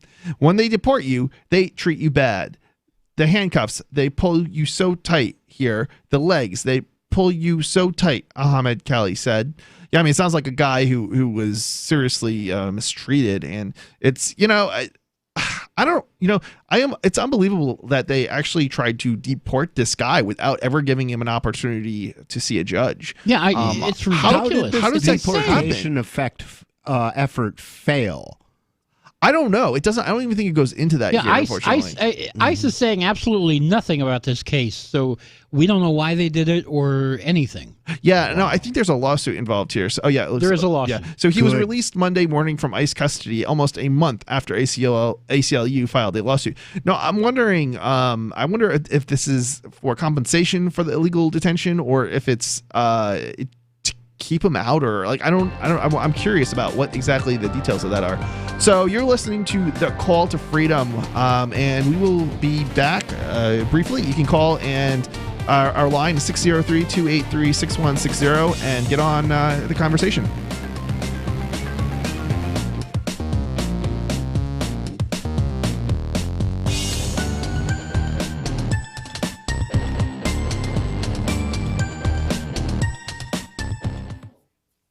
Are you a cryptocurrency advocate? The Crypto Tip is the ideal outreach tool to help new people discover cryptocurrency. It's a printable business card-sized tip that you can give to service providers, preferably in addition to a good cash tip. When the server scans the QR code, it'll bring up an explanation of cryptocurrency, how to install a wallet, and allow them to claim the tip. If they don't claim the crypto, you get your tip refunded to you after a time period you specify. Plus, if they do claim the tip, you get an email alert. Create as many tips as you want at cryptotip.org. That's cryptotip.org.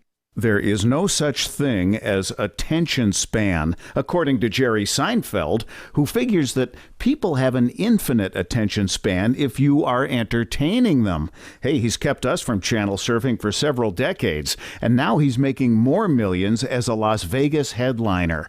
With money and attention so scarce now, effective communication skills have never been more important, especially if you're looking for work. So choose every single word as though it was the last word the person you're speaking to will hear. Otherwise, it might be. Avoid redundancies such as added bonus, advance warning, end result, prior history, or personal belongings. And avoid cliches like the plague. Just kidding. For more tips, hit survivalspeech.com. I'm Holland Cook. LRN.FM is proud to announce our official listening apps for Android and iOS devices. Now you can easily tune into our streams anywhere, anytime on your smartphone or tablet. Just visit apps.lrn.fm or search for LRN.FM in the Android or Apple app stores. Please download, rate us 5 stars, then share the link on your social media, and let your friends and family know how you're listening to LRN.FM. Download it now, free at apps.lrn.fm. Did you know you can legally exit the U.S. federal income tax system? Well, it's true, and thousands of American nationals are doing it. The 16th Amendment and the Internal Revenue Code are legal, but only in a limited jurisdiction. This is the basis behind the voluntary nature of the income tax. Learn the exit strategy provided by Congress. Find out more by visiting weissparis.com and watch our numerous videos. That's WEISS Paris.com.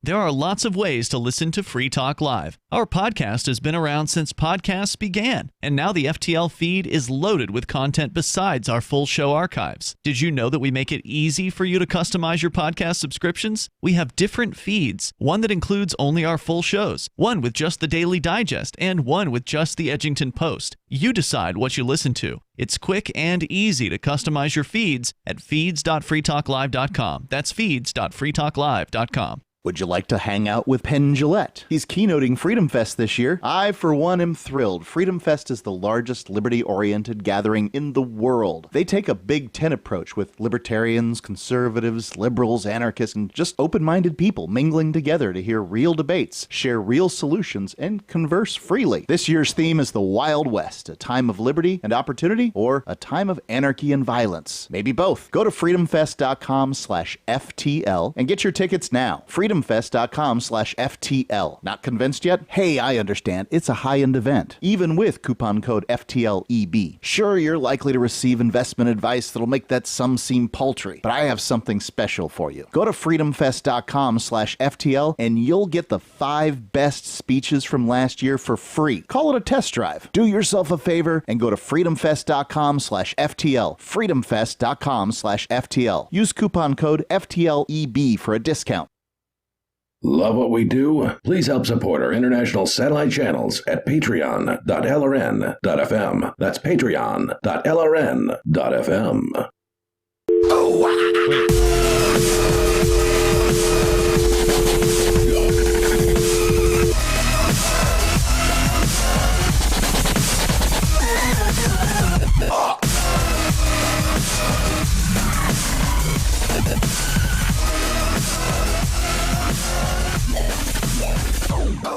You are listening to the Call to Freedom with Chris, the nobody formerly known as Rich Paul, and Michael.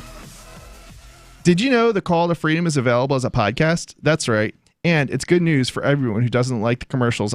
Honestly, I sympathize with you completely. I don't like commercials either. So I invite you to check out our podcast, which you can find at calltofreedomlive.podbean.com or on Spotify, Google Play, Music, the iTunes Store, Radio Public, and many other places. It comes ad-free, but with a caveat that it is obviously isn't live. Once more, that's calltofreedomlive.podbean.com. That's us. That is. You are on the Call to Freedom. Hello, gentlemen. I never thought I'd talk to y'all again on this show, but greetings, salutations, como estas, and Kowinko Void. It's Reviler, Rich Paul, Michael, Chris Waid. How y'all doing, guys? Oh, it's Rev. So you want to... See, Rich Paul knows. Rich Paul's... Now, the other two hate me less. Rich Paul, you like me a little, so I like that. Anyway, you're welcome back in my Telegram groups anytime, by the way, but I know you use it for business. So, look, the reason I called in, first of all, not to be controversial, but Miss Fugly, evil, drag queen monster is not there today, so I just so happened to be listening in, and I saw you gentlemen, and I'm like, okay, I don't feel like my life is in danger, so I think I could call in with these guys on. Wait, what the, what's going on here, Rev? Why do you think... Arya can kill him with her mind. Oh. No, not with her mind. With her fists, it'd be close, but she'd win. No, look. All right, I'll get the drama. All right, and feel free to interrupt me anytime because it is your show, and I don't want to interrupt. If I'm drunk again, I don't want to interrupt you guys. I'll flick off that Seagram's peach, and yeah. All right, so here we go. So what it is, girl, I'll give you all girls the tea. 1488. Anyway, no, what happened is that I still, at the end of the day, think Arya is a good person. Okay, Arya has a lot of good qualities. I'm not going to talk about Arya behind her back on her own show. I know she's going to hear this, and that's fine. But, she got really butthurt a little bit at you, Rich Paul, and mostly at me because she divulged too much of her personal life and did not feel comfortable, did not like that a lot of us disagreed with her on some points of contention, and wigged the heck out, left my Telegram groups, everything. And so, it's not very consistent with her normally having thick skin and being a strong person. That's why me and her don't like each other. But that's the deal with that. Why don't we get to the topic that you were calling in about? Okay, yeah. It was a few things. I'm sorry, guys. I know you have a show to do, but, I haven't talked to her. Well, I haven't listened in a month, man. I know she's going to rail into me tomorrow, but that's okay. Anyway, so You're talking about this butthole that was making all this noise. And look, people have a certain amount of room of right to enjoy themselves, to enjoy some musica, to do some stuff. I get it. But, I don't know. We don't know the facts. We don't know how loud this person was doing, or this subhuman or whatever they were doing this. We don't know how often. What makes you think they were subhuman? Sounds like you're subhuman. Well, I mean, wait. Which was the subhuman? Are we talking about the white person or the black person? More than likely, we're talking about the black individual. Not all blacks, but more than likely, you're damn right we are. Wow. Oh yeah, wow. I said it. So this is so like that's the amazing thing, is that the people who think they're the master race are just dumb as a bag of hammers. What's the matter with you people? Have you literally accomplished nothing in your life, and the only thing you have to take pride in is your skin color? Guess what? Having white skin isn't an accomplishment. Lots of people have done it. Now you're correct me if I'm wrong, but you're like the gay bigot or whatever that keeps coming on, right? The show. I'm not the gay. No, yeah, they call right. Okay, so they call what I prefer he said, you guys he was sending me some Nazi. sexy pics. I think he was hitting on me. No, yeah, thanks. No, I know. I got a slim waist. I got a big ass like a freaking. I stopped myself. See, like, I'm good with this. A freaking girl, or a rear end, a big rear end like a freaking girl. I look better in a high cut thong than a lot of actual females. And I used to be fat. I used to be disgusting. I used to hate myself. I used to have no pride in my body or my race or nothing. So I'm still somewhat of a degenerate, but I keep weapons at the beach, and I'm a hot degenerate. So the point is, You're a hot mess. I know y'all laugh. That's okay though. You can laugh. Wear what I wear, and then I'll laugh. But I'm a cross between a libertarian and a Nazi. I'm a sectarian, right-wing, semi-libertine monarchist. That sounds contradictory to me. No, if you're a cross between a libertarian and a Nazi, then you're a centrist. You're half authoritarian and half libertarian. Okay. I don't get that. Let me be fair. If there were somebody white, have I met, I've dated black people. I would again. I've dated some Jews. I would again. This hot little Jew girl when I was young. I would again. I understand, all right? But the thing is, certain demographics, and again, I'm not going to beat the same dead horse, but certain proportions of certain groups are more likely to do other things. So it's not a good way, like Cantwell said, to judge people individually, like you guys say, but it's a good way as far as group mentality. So tell me about your controls on this little scientific experiment that's showing genetic proclivities. I assume that when you did your experiment, you took black people and white people and raised them under identical conditions so that there were no differences and any difference in behavior was a matter of genetics? Charles Murray. Charles Murray did that. So I didn't do that. You didn't do that. Are you talking about Charles Murray who wrote The Bell Curve? Yes, sir. He would not support any of what you're saying. I've read that book. Have you?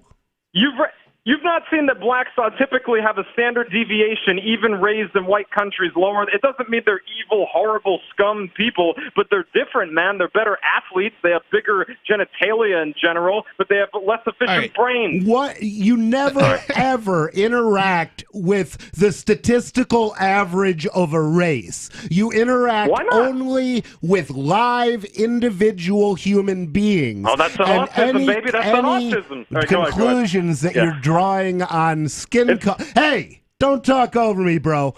Any conclusions that you're drawing on skin color are useless. It's what scientists call a bad proxy. Okay? You're using skin color as a proxy for intelligence. It's not a good proxy, and it's not a good way to manage a society. Every individual has the right to excel. Every individual has the right to fail.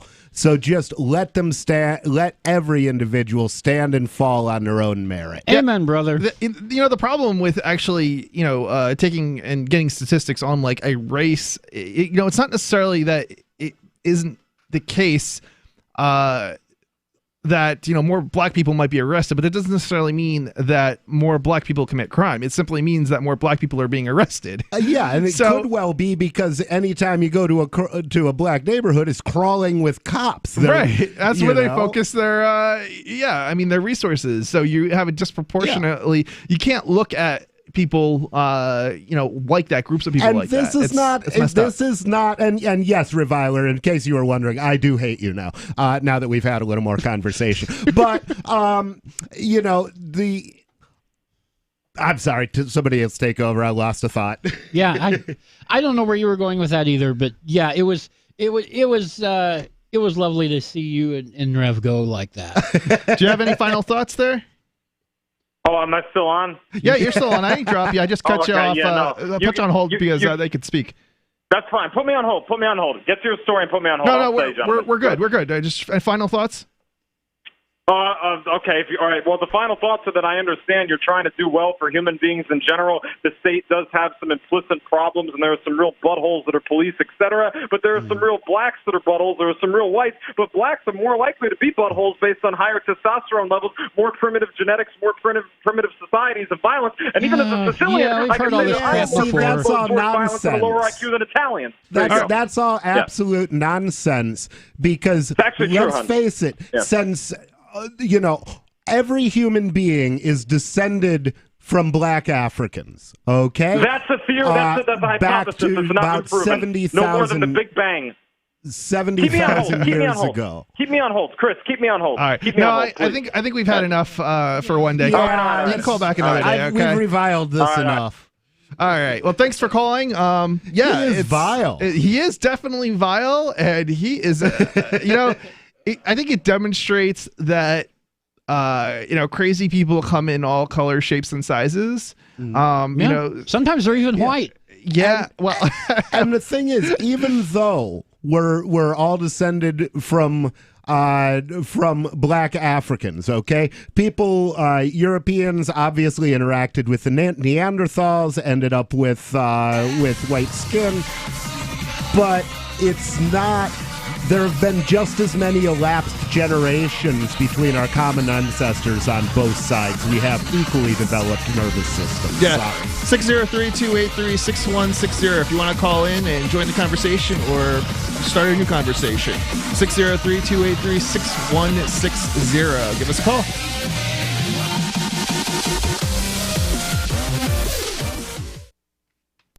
Don't you hate that feeling in the pit of your stomach when the police pull you over? Most people have no idea how to handle it properly, and they promptly get fed into the municipal fee-generating meat grinder. Or maybe you recall that feeling you get when you go to the mailbox and see one or more letters from the IRS. You get a sense of impending doom, don't you? So let me ask you, if you could learn how to use the law to beat the IRS, traffic tickets, almost any courtroom scenario, collectors, credit card debt, and even mortgage debt because of fraud perpetrated against you, would that be worth knowing about? Don't laugh. Investigate.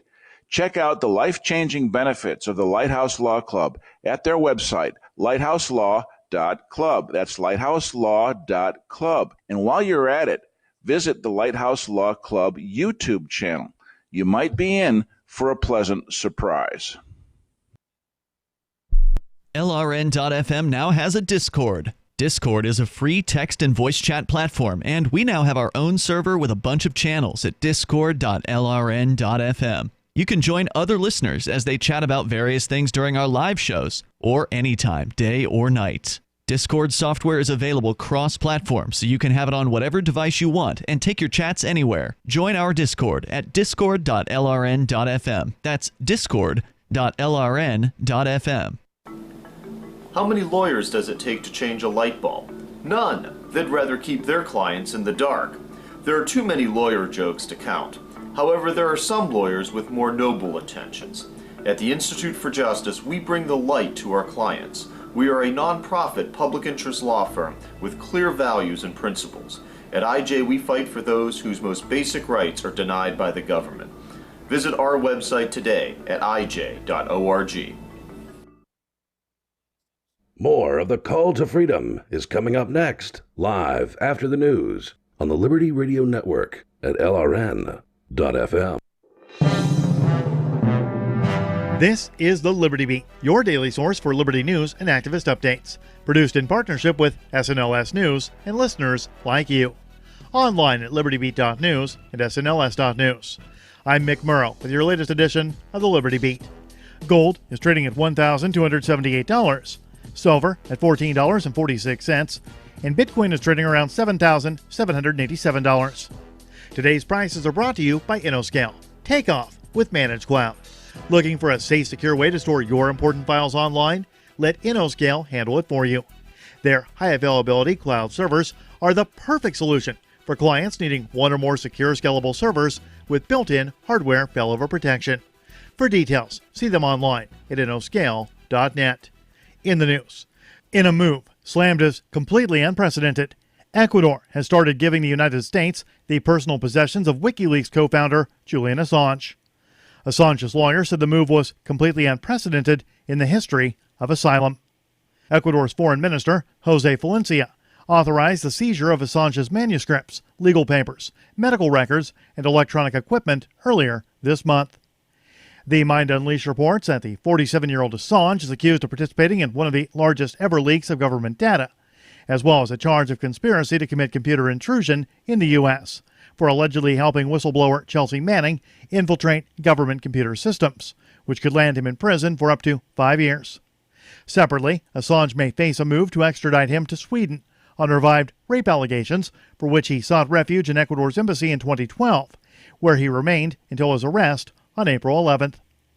While the rape charges were dropped in 2017, on Monday, prosecutors renewed their request to hold Assange on suspicion of raping a woman in 2010 at a WikiLeaks conference in Stockholm.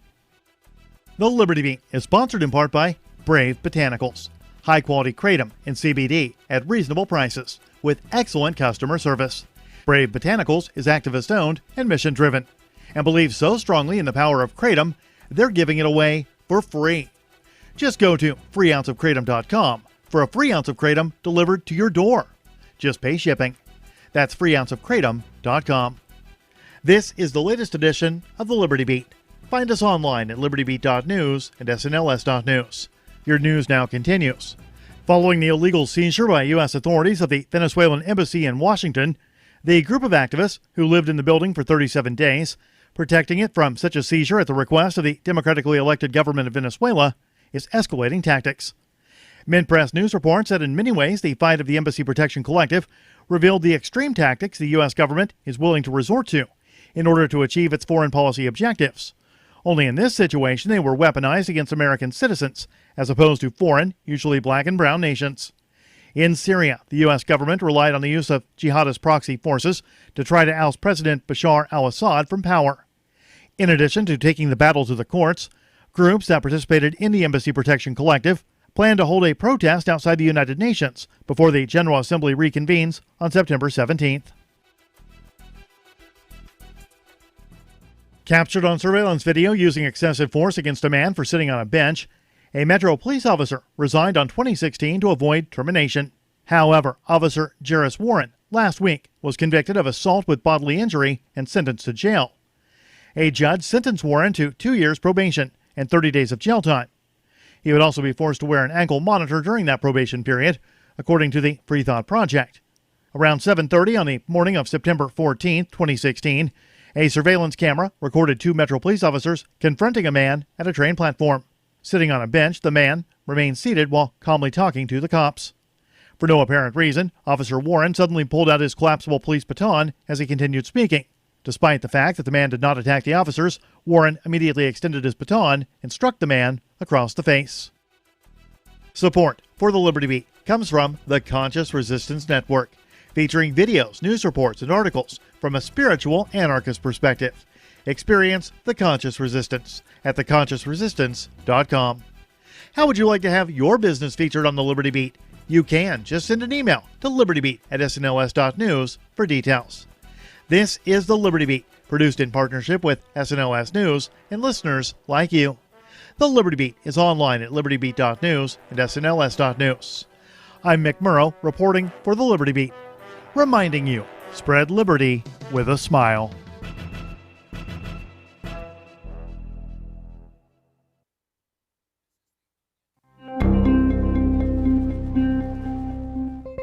Already struggling to get by on the basic necessities of day-to-day life, lunatics across the nation confirmed today that they are now barely able to afford the quickly rising price of car meat. I've got 14 Barbara Streisands to feed and 3 more on the way. Day and night they shout, "We're hungry, Admiral.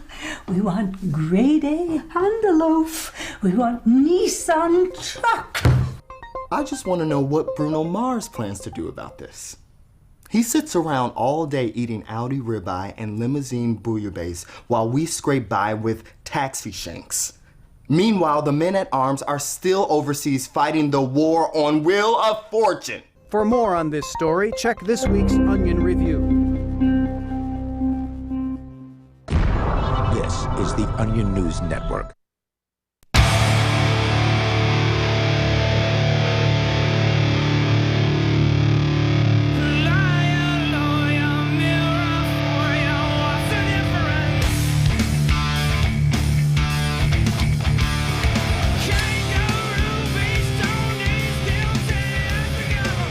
You are listening to The Call to Freedom with Chris. The nobody formerly known as Rich Paul. And Michael. So we are basically, I'm going to get back to the article about a Somalian immigrant that was recently freed after spending years in ICE custody. More than 2.5 years. Yeah, and for no apparent reason. Yeah, all she tried to do was, or he, I think it's a he. Yeah, it was a he. He tried to do was legally enter the country. Yeah. But apparently, nope. That's you know, they don't care that you tried to come in legally. This was a refugee approved for his green card, came to San Diego to enter the country, and boom, they threw him in jail. No reason given. Unbelievable. So coming up, we're going to be covering Craig Wright. Apparently has registered a Bitcoin white paper copyright as creator Satoshi Nakamoto. Could I give you one more question on that? Did you say they took him in 2016? Yeah, 2016. So this was under the Obama administration. That's right. We're not going to go there, are we? Yeah, we're not. I we're just going wanted there. to. That's all. That was my only comment. Yeah. I hate both Trump and Hillary equally. Yes, same here. There's just no good candidate. In regards Gary Johnson, to the two of them, anyway. Yeah, I don't know. I'm not sure how much better he was, but let's not go there. I don't want to get into that conversation. Don't fire up Rich Paul. Yeah, I know. Yeah, let's just not go there. All right, go ahead. So this is really one of, I think, the worst examples of abuse that I've seen. It's something that we should never see in the United States because not only is it unconstitutional, it's immoral. Bissonnet said. Ahmed Kali is now trying to stay in the country through the asylum process, which he did by entering the country in the first place legally. Yeah. Because this is a pending case, ICE officials said they are not able to respond to the claims made by the ACLU. Mm-hmm. Yeah, it's this sort of stuff. I shouldn't be surprised that it happens in America, but it really, the people that you shouldn't be surprised anymore. This is not the free country you were told it was. I know. I know. Anybody. This was never the free country that you were told it was. Anybody over it's not even the free-ish country I grew up in. No, it's not. I don't even know if it was a free-ish country then, but yeah, it's like anybody over the age of 10 should recognize just how terrible and hypocritical our government and our politicians are. And they're your government and your they're not mine. They're not mine. Yeah, good point. The people who claim to be, who claim to own us, basically. So would whoever owns this government please show up and get them off our lawn? We don't want your pets. Yeah, we would like to unsubscribe from your service. Oh, good luck. Good luck. It's yeah, this kind of reminds me of the anti-spam laws. Try unsubscribing from a spammers list. See how far you get. That's basically government for you. It's not going to work. Yeah, you pretty much have to block the spam at the source, and you might just never let it in. Yeah, and unfortunately, unlike spammers, actual spammers, government's a heck of a lot harder to block. Unfortunately, well, they're more likely to kill you. Yeah, that's kind of the problem. The spammers don't try and kill you when you block them, but the government unfortunately will, and they do it routinely. Even when you cooperate, even when you do everything they want, they still manage to abuse people. And I think this case is a very good demonstration of that.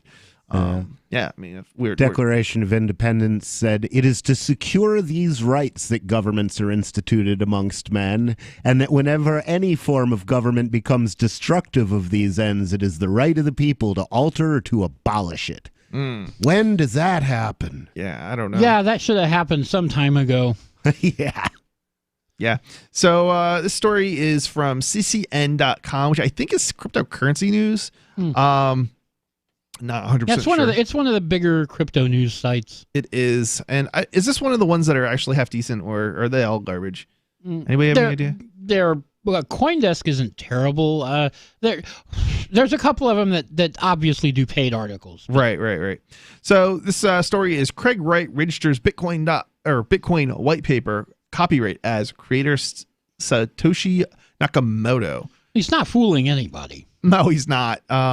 This is, I mean, like we said, it's a very, I kind of unfortunately spoke up before we even got into the depths of the story about just how ridiculous this is. He wasn't even the first person to register apparently the Bitcoin white paper, copyright for the Bitcoin white paper, because apparently in 2016 somebody else already registered. Yeah, and that person wasn't Satoshi either. No, of course not. But that doesn't stop somebody from Craig a false Wright the guy who said, "I'm Satoshi, but I don't have the keys"? He's the guy who says he's Satoshi and keeps trying to prove it with scare quotes by faking a signature. Right. Yeah. See, the interesting thing there, imagine if he was actually Satoshi and he'd lost his keys. I know, right? Can you imagine if Satoshi lost his keys? What would that feel like? I don't have the Bitcoin in the world, however much he owns, and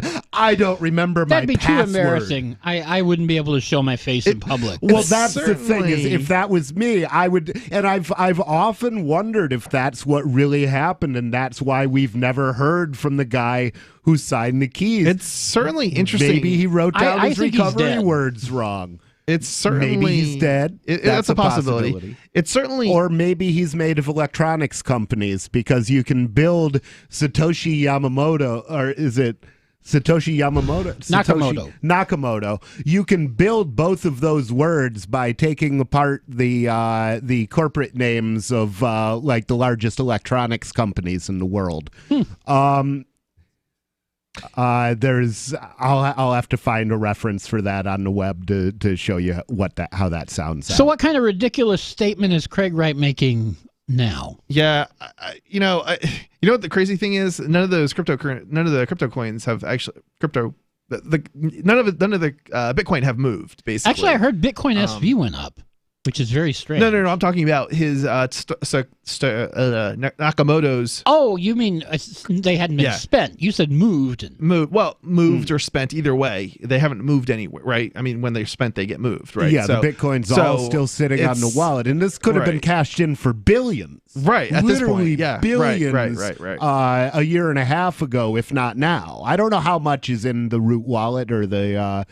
I don't know either. And the other thing is, people are always sending donations to it. People Are you serious? Yeah, people burn Bitcoin sometimes. It's like giving an offering by sending it to that address. Who are these nut jobs? It's become a religion. Yeah, well, kind of, but it's not really a religion. I mean, basically, if you think about it, by assuming that address will always be dead, then basically anytime you send Bitcoin to it, you're creating a tiny bit of deflation in the Bitcoin economy. So you're giving the value of your Bitcoin and dividing it between all other users of Bitcoin. It's inflation in reverse. Yeah, that's true. It's an argument. Now, what'll happen if somebody actually does get a hold of the keys or something? Well, then depending on if it either gets broken, and let's face it, if I was trying to crack a Bitcoin wallet, that's the one I would be trying to crack. I'm not even saying it gets broken that way. I just mean somebody finds a hard drive with these coins on it someday, or I don't know, something, and the keys, and it's not encrypted, or the encryption gets broken. Maybe it's a hard disk that's encrypted, and it will be, in 20 years it'll be broken, and they'll have the keys to access those coins. Right. Well, the thing is, once that's happened, does Bitcoin have any more value, or has it been replaced? If someone I would expect it to collapse and be. You think it's going to collapse within 20 years? If it gets broken, if even one key gets brute force, I expect Bitcoin to be replaced with a coin with larger keys. Yeah, I mean, maybe. So the number here is 603-283-6160. Give us a call if you want to join the conversation or if you want to start a new conversation. 603-283-6160. We'll be back with more from Craig Wright. Take Satoshi.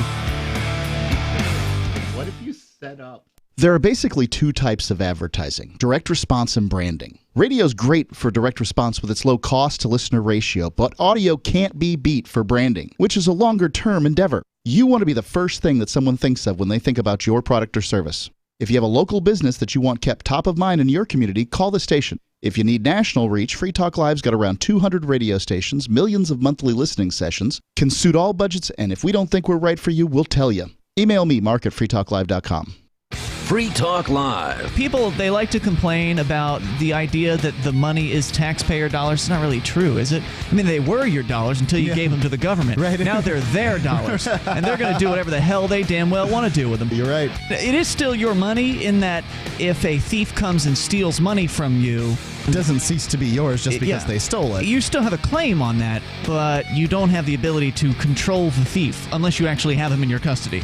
So that thief is going to go out and buy a big screen TV or do whatever, spend it on coke and whores or whatever it is that thieves do with the money that they steal. And that's what the politicians do with it. Yeah, you can call the thief on the phone and say, "I told you not to spend that money on whores," and he's going to say, "Well, thanks for the input." Yeah. Noted. I appreciate that. Free Talk Live, 7 nights a week from 7 to 10 Eastern, live on the Liberty Radio Network at LRN.FM. The LRN.FM social media channels have been revamped. We've eliminated Facebook and focused on other platforms like Twitter and Mastodon, the decentralized alternative to Twitter. On our accounts, you'll find posts from multiple LRN.FM show hosts together in one place. Follow us on Twitter at twitter.lrn.fm, or better yet, move to the decentralized Mastodon social media platform at toot.lrn.fm, toot.lrn.fm. I think you'll like it.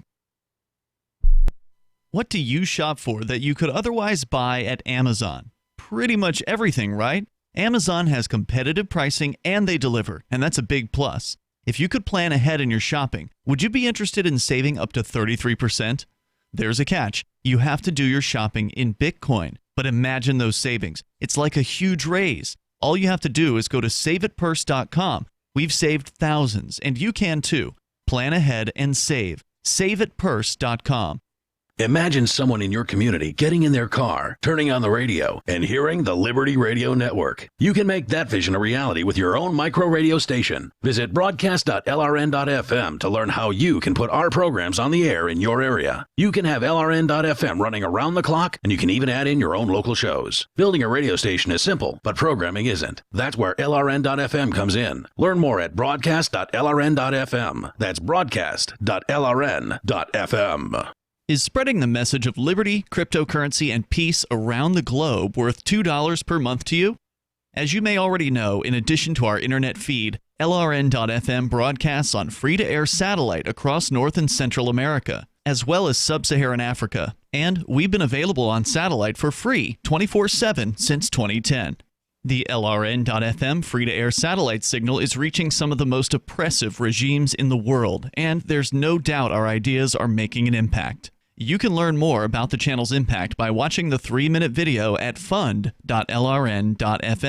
If you'd like to help free minds globally with our ideas of liberty, cryptocurrency, and peace, you can donate as little as $2 per month via fund.lrn.fm. You can help us continue and expand our satellite broadcast to multiple continents. Visit fund.lrn.fm today, and thank you for your help. Don't forget to share the link on social media. That's fund.lrn.fm. Now you can follow LRN.FM on the decentralized Mastodon social media platform at toot.lrn.fm, toot.lrn.fm.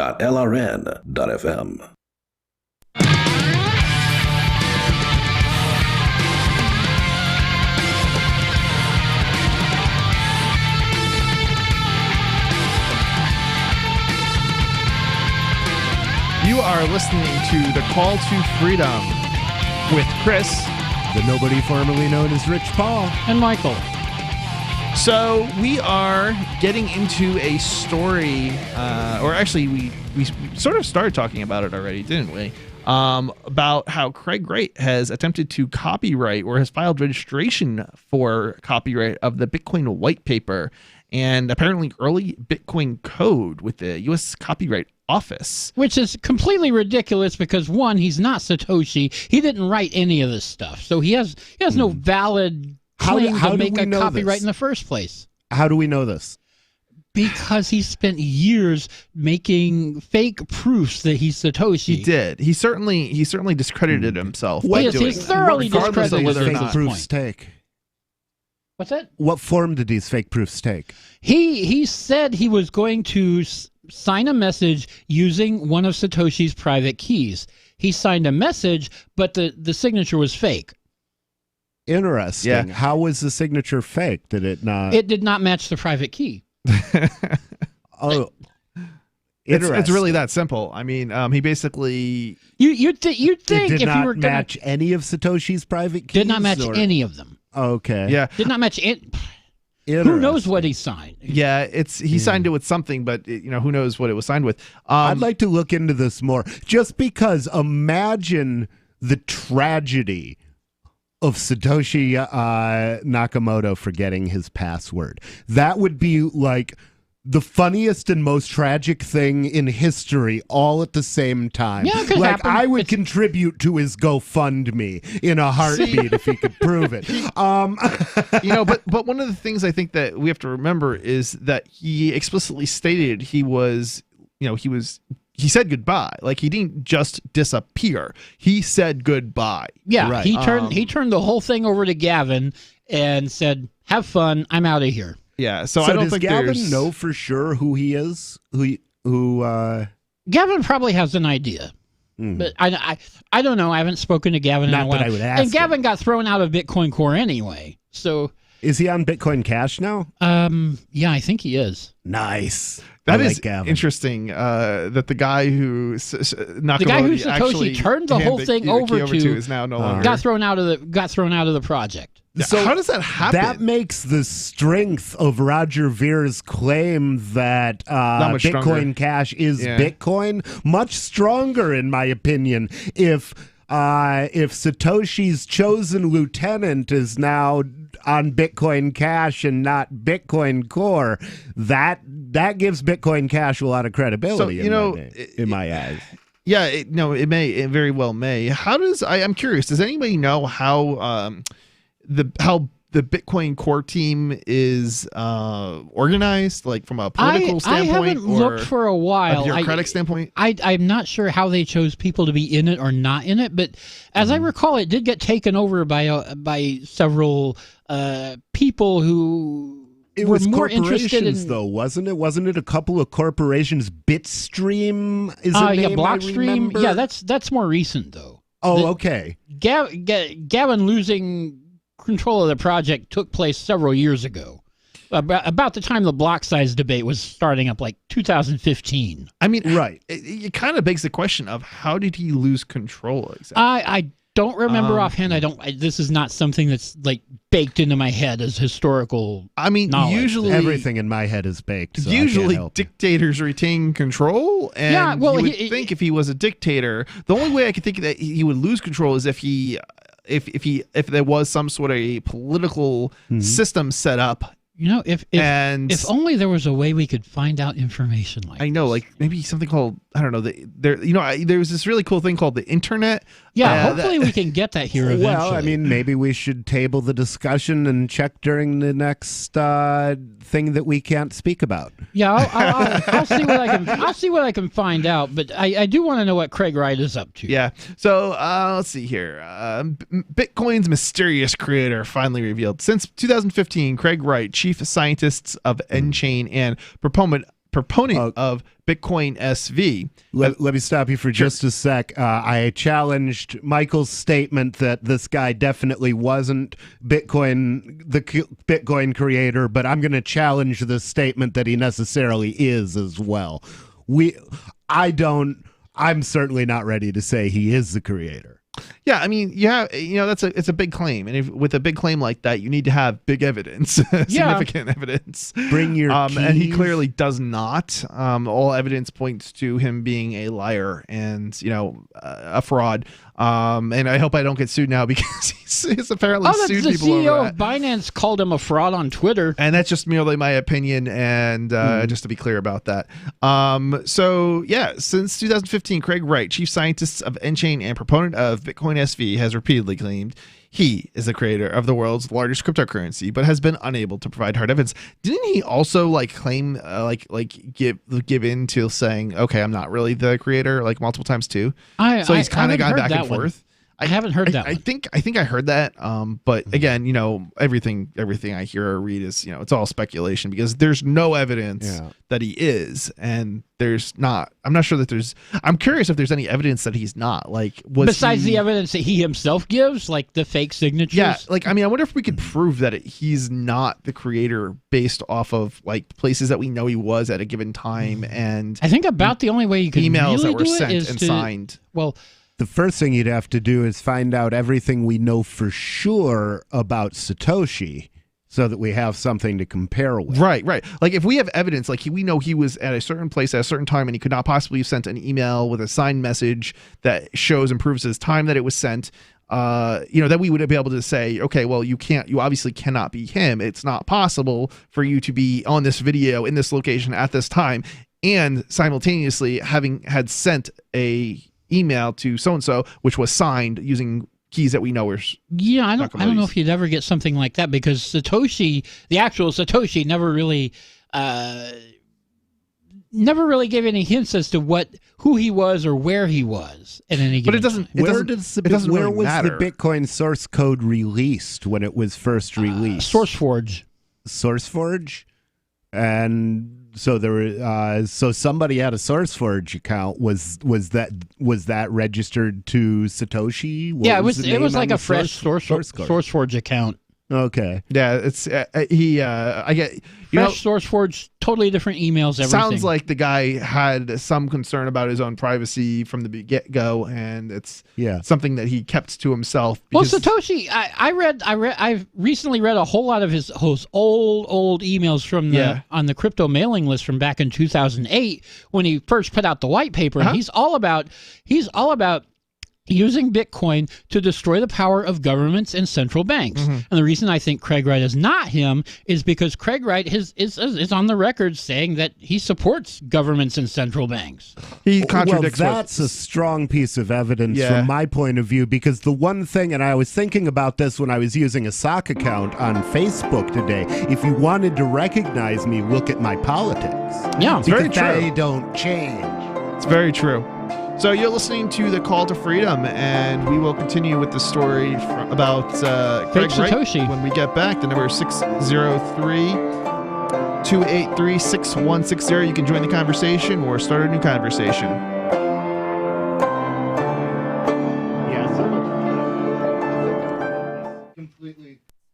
Hey, I'm LRN.FM Program Director Ian Freeman.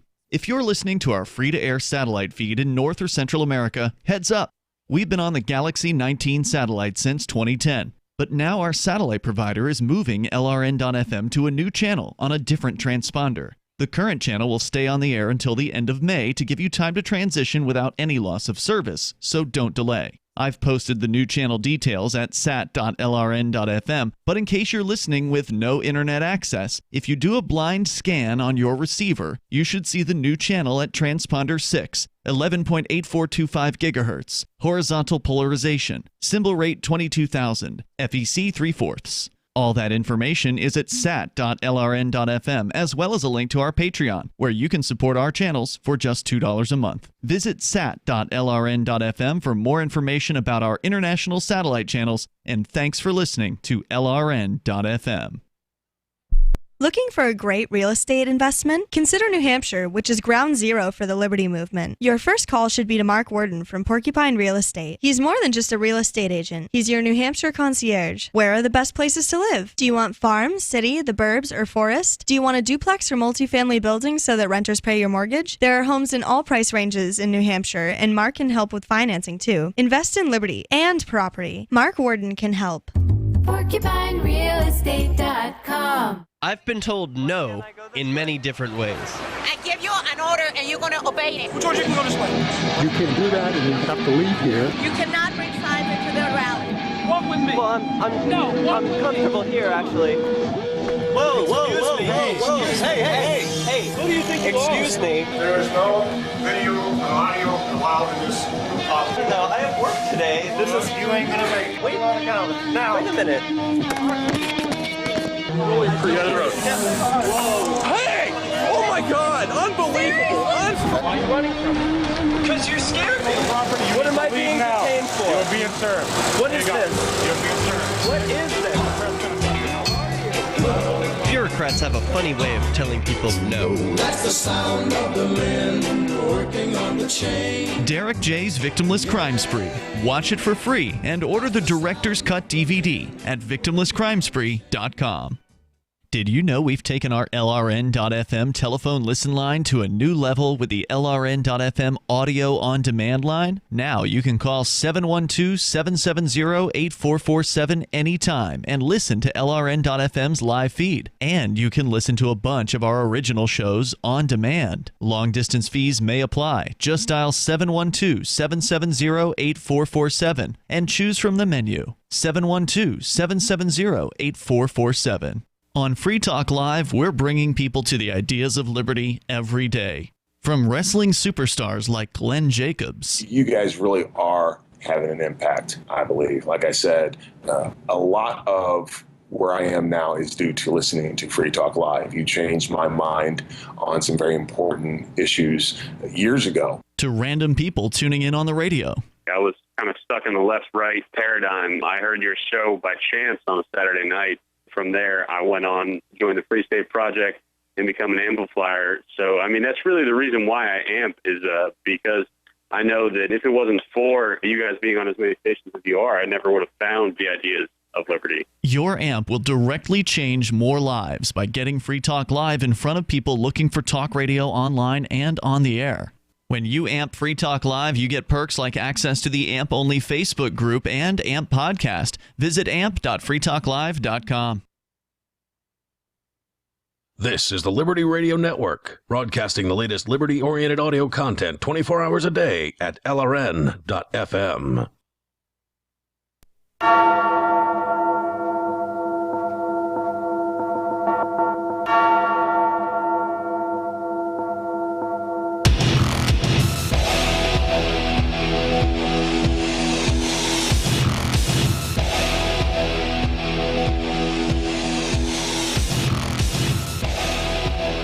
You are listening to Call to Freedom. Do you know where you are? You're listening to one of the many shows Chris works on. I may have just been about to say Free Talk Live, but yeah, that's what I thought you were about to say. Oh, I thought you were going to Freedom Decrypted. I think I was more leaning towards Free Talk Live, but who knows? Have I said Freedom Decrypted on the show? You did. Yeah, say I did that once. Okay, so this time I was. No, I wasn't about to screw up and say Freedom Decrypted. It was Let's cover all our bases. This is Freer Talk Live. Welcome. This is Chris, the nobody formerly known as Rich Paul, and I'm Michael. And you are listening to. The call to freedom. Should we explain why I say that? Go for it. Okay. Well, basically, I am doing a campaign. I have filed the paperwork to change my name legally to Nobody, and I will be running first for mayor of Keene.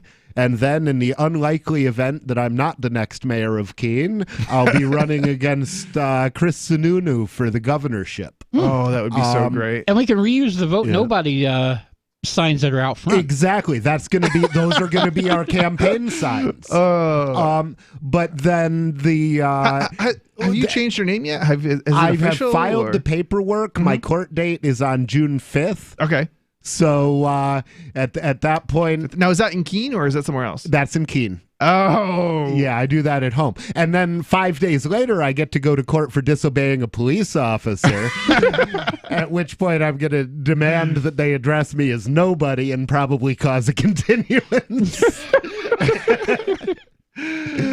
Oh man, you shouldn't give out your legal strategy here on the air, but at least not until we find out whether it works. This is a public relations strategy to some extent. Well, yeah, if you're just trying to make them look vote bad. for nobody, because nobody knows how to run your life better than you do, and nobody deserves that kind of power. Yeah, I wish you the best of luck, and I'll be supporting you. But it'll be so interesting to see what people's reaction to this is if you're able to actually proceed and not get caught up in some judges, authoritarian. And what happens if like you change your name in another state, right? Like say they won't let you change it here, but you change it in another state, right? Like that's definitely possible, and I have offers in several states of places that want me to come down and be an activist. So sure, I mean do some project or whatever. So sure, I could. There's many places I could stay while I changed my name if it doesn't work out here. I'm hoping it will work out. No. I'm not saying what I'm trying to suggest is change your name somewhere else and then come here, because they're not you're not gonna have to go through that legal loophole or the legal nonsense that you do. Yeah, I would just have to stay wherever I changed my name for like a month. I'd have to be a resident of that state, right? Yeah, temporarily, but yeah, probably. I could always. But once move you've changed it, I mean, what is it? I mean, what you just get an ID card in that name probably, and then you come here and you can start. I mean, you'd be using it. Get a new driver's license. Yeah, I mean, I can't imagine that the state of New Hampshire would not recognize a name change in another state. So yeah, full faith and credit.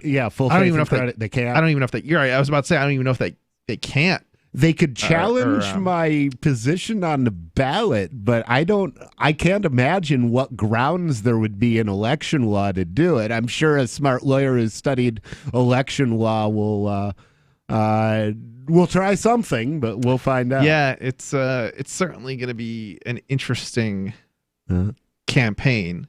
So anybody out there is on Facebook, check out the page called Nobody. And now did you get the website up yet? The domain name is registered. I don't have it on the server yet, though. But it's going to happen soon, right? Yeah, I've got the server up for the church. I just need to add a WordPress and a wiki. Okay, cool. So we've been talking about Wright, Craig Wright, and how he's basically trying to copyright Bitcoin, even though it's been done before. He was recently asked to provide a list of Bitcoin addresses by a U.S. court to back up his claim, a request he complied with. But the addresses were redacted on public release. Now the question is, he found out what those addresses were. He just copied the first 64 or 70 addresses. Yeah, but he doesn't actually have any evidence. He has no evidence that he actually owns those. He just copied the first 70 addresses. Yeah, that is not evidence. Simply having the address is not evidence in and of itself. Doesn't everybody who has the blockchain have those addresses? Right. Yeah. Yes. Having a copy of Game of Thrones does not mean you were the showrunner. Yeah, right. You don't own the copyright to the Game of Thrones. Look, I'm not a fan of copyright to begin with, but it's obviously it's not evidence of ownership. Copyright registration for Bitcoin white paper and code. Wright has filed copyright registrations for the Bitcoin white paper and most of the 0.1 version of Bitcoin's early software. Below are the two registrations in full. U.S. copyright registration number, I'm not even going to try to read that. Who cares? Yeah, effective date April 11th, 2019 for the paper entitled Bitcoin, a peer-to-peer electronic cash system with year of completion 2008. The registration recognizes the author as Craig Stephen Wright using the pseudonym Satoshi Nakamoto. U.S. copyright registration number blah, blah, blah. Effective date April 13th, 2019 for computer program called entitled Bitcoin, with a year of completion date 2009 and date first publication January 3rd, 2009. The registration recognizes the author as Craig Stephen Wright using pseudonyms. Okay. So yeah, I mean, basically, he's filed everything. He made a copyright registration. Yeah. All they do is send you a note back saying they received your registration and blah blah blah. There's the info that was on it. It does not authenticate your work. Right. Of course not. Right. So when does that happen? Does it happen in court when there's a the Copyright Office does not do that at all. So the reason that you register a copyright is actually not because you don't own the copyright. Otherwise, you do. It's automatic. It's automatic. But the reason you register is because if you register and then you sue, you can get 3 times the damages. As opposed to if you don't register, you can't get 3 times the whatever the damages would be. So that's why you register copyright. If you're like a big player, like so, who's he planning to sue? Well, also that becomes if you register it before publication as opposed to a decade later. Yeah. The fact that you're the only person on Earth who has a copy of the book to register is also pretty good evidence that you wrote it. Right. But that's not what that's not what's happening. You don't register something 10 years after you wrote it. Of course not. No, that's silly. Nobody does that. However, there is actually one circumstance, not so much copyright, but trademark that I can think of, and maybe this is a little bit different. So was he in a coma for 10 years? No, but like Linux, the Linux trademark was registered looking for his password list. The Linux poor guy Linus Torvalds, who developed Linux, didn't register the trademark for Linux for like 10 years after it was like released, and but so it's certainly I could certainly see somebody not necessarily registering something right away, but this is a circumstance where it's just it's unbelievable. However, as the executive director of Coin Center, Jerry Brito points out, this computer's going all messy on me. Here we go. Anyone can register a copyright claim. It's not necessarily proof of ownership or recognition by the U.S. Copyright Office itself. Yeah, no, it's just they basically accept everything that comes in, and that's why there's 2 copyright registrations on the same thing already. Yeah. Well, now there are 2. Personally, I think he's just trying to pump SV. Because here's the thing. Yeah, I looked on CoinMarketCap today. Is he directly related to SV? Yeah, he's the guy who created Bitcoin Cash. Bitcoin SV, and it was an attempted 51% attack, but he had eventually had to fork it instead. But yeah, pretty much all the cryptos are flat today except for SV, which is up 54%. Wow. 603-283-6160. Give us a call, join the conversation, or start a new conversation. Again, 603-283-6160. So dump your SV now. Are you tired of governments murdering people around the world? Stop using their money. There is an alternative. Bitcoin is a stateless, free market, non-political currency. Bitcoin cannot be inflated or controlled by any government. By using their money, you are helping the state. You have an incredible alternative available now. Learn it, use it, spread it. Get started with Bitcoin at Bitcoin.com. That's Bitcoin.com. The Free State Project has reached its goal of 20,000 liberty lovers who've pledged to move to New Hampshire and get active to achieve liberty in our lifetime. Perhaps you're trying to figure out what part of New Hampshire should be your destination. If so, consider Keene. You'll find more than 150 reasons to move to Keene at move.freekeene.com. Keene is famous for its historic, publicity-generating activism, as well as being the liberty media capital of the world. It's home to freekeene.com, New Hampshire's destination for liberty activism, news, and opinion. For years, we've been compiling over 150 reasons to move to Keene at move.freekeene.com, where you'll learn about some of what's happening here and what makes Keene a great place to live. If you love liberty, you'll probably enjoy anywhere you end up in the Shire. But do your due diligence first. Please visit move.freekeene.com for the full list of over 150 reasons to move to Keene. That's move.freekeene.com.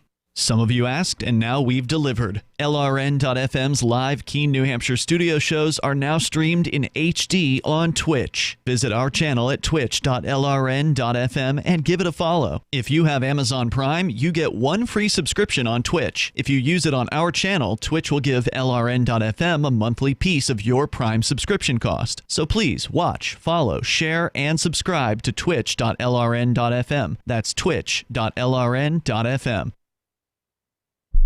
So you've signed the Shire Society Declaration and are planning your move to New Hampshire to be around more liberty-oriented people. Next, sign up for the Shire Society Forum at forum.shiresociety.com. There are a bunch of people there who are already in the Shire, and they want to meet you. If you're already in the Shire physically, you should also come by the forums. Remember, not everyone uses Facebook. New people are signing up for the Shire Society Forum every month, so drop in and say hello at forum.shiresociety.com.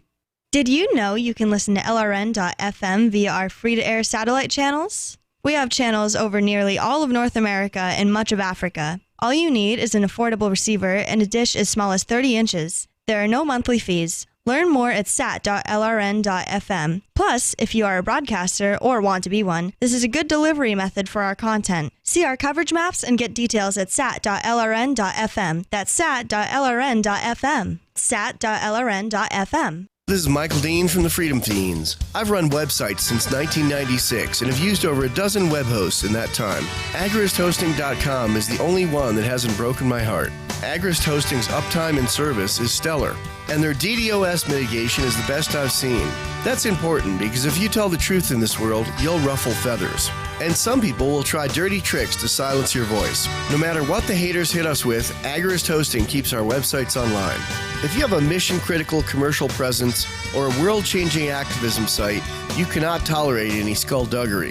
So go with agristhosting.com. Have a WordPress or blog site, but you're not satisfied with performance or uptime? Or just want raw hosting? Want to pay with Bitcoin? Agrist Hosting specializes in high-performance hosting with personalized service.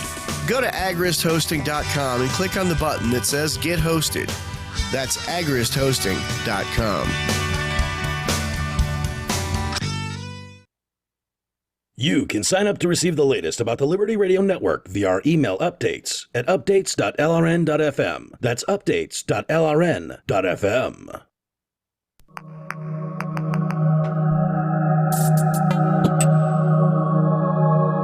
You are listening to the Call to Freedom. You guys got me so messed up I can't even say the name now. The Call to Freedom. Yeah, I know that time I did want to say Freedom Decrypted. This is Chris. The nobody formerly known as Rich Paul. And Michael. Yeah, it wasn't nearly this bad until you guys started harassing me over the mess up with the names. Hey there, maybe you listen regularly to the show and have been wondering how you can help and show your support. Social media shares go a long way, but so does cash. And you can do so on Patreon at patreon.com. Call to Freedom. There should be a slash in there. Yeah. Patreon.com/call to freedom. Did she forget the slash? No, she has the slash. It was me who left it out. Oh, okay. But yeah. Have you read a URL before? Yeah. You guys are harsh, man. Our wonderful patrons. Wait, guys, you're tarring with a wide brush here. Our wonderful patrons there are currently helping to keep the show up and running, including the podcast calltofreedomlive.podbean.com. We can't thank you enough for showing your support for our efforts by helping ensure those efforts are ongoing. Once more, that's patreon.com//call to freedom. If you'd like to check it out. Yeah, so so what kind of threw me off was I'm expecting the Call to Freedom as opposed to Call to Freedom.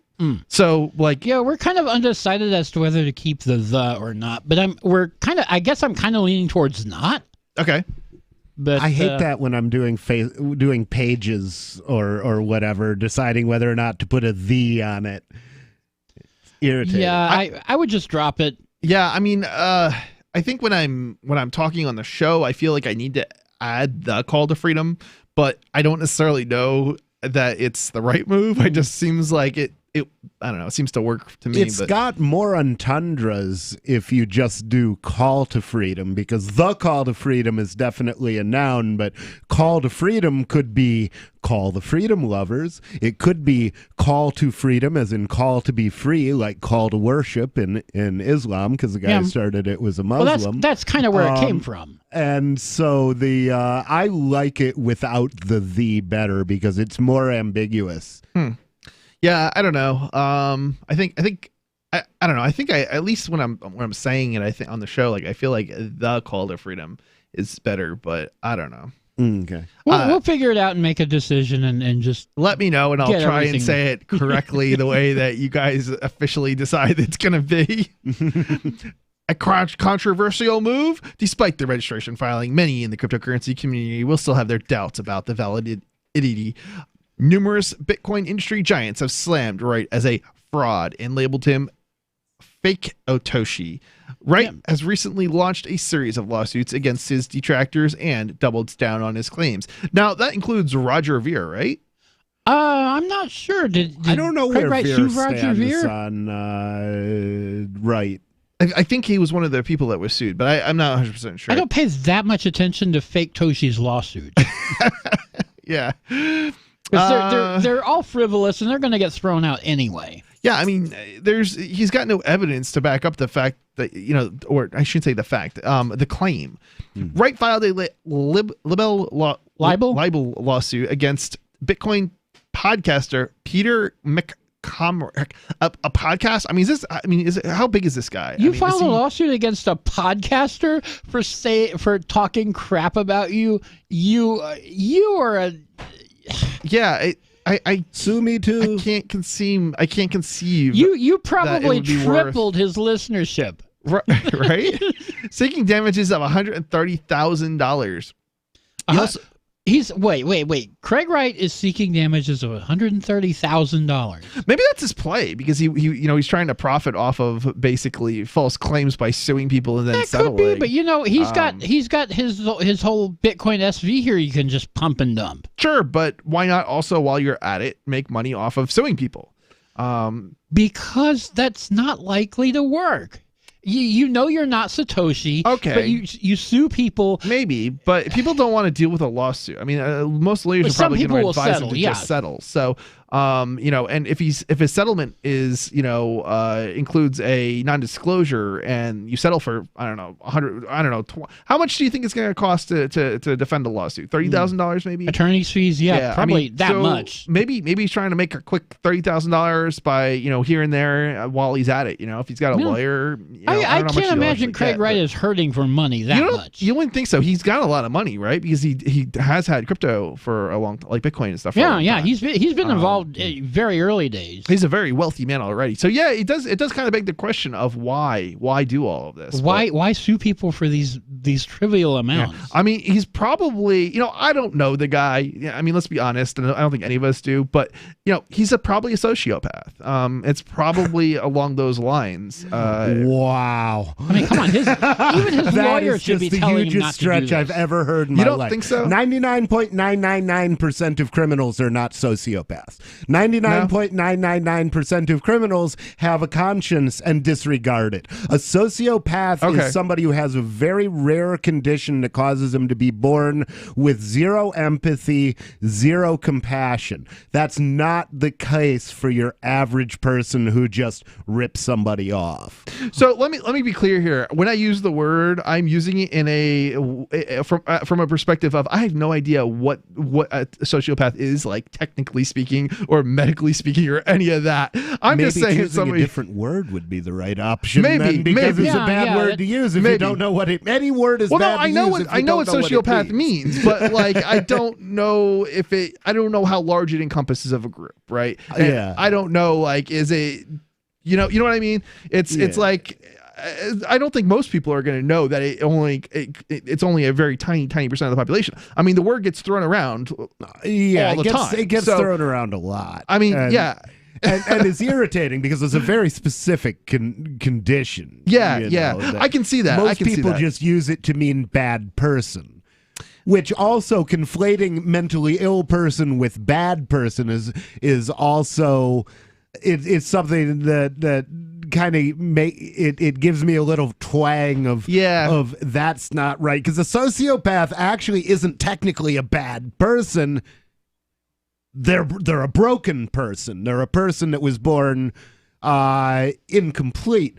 So that's different from and let me not say that. A sociopath is a bad person in that they're a person whose brain doesn't work properly. But they're not necessarily an evil person. They're more likely just not to care. Most sociopaths, from what I've read, actually fit into society just fine because that's the most personally beneficial thing to do. Oh, yeah. It's, let's see here.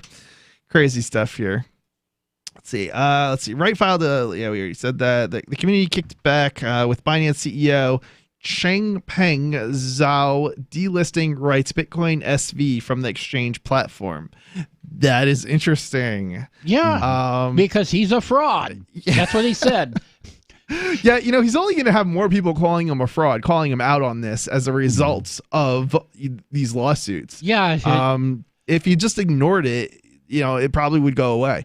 Though he has done a lot of other stuff that is just ridiculous, so maybe not. I don't know. Greg Wright, I am Satoshi.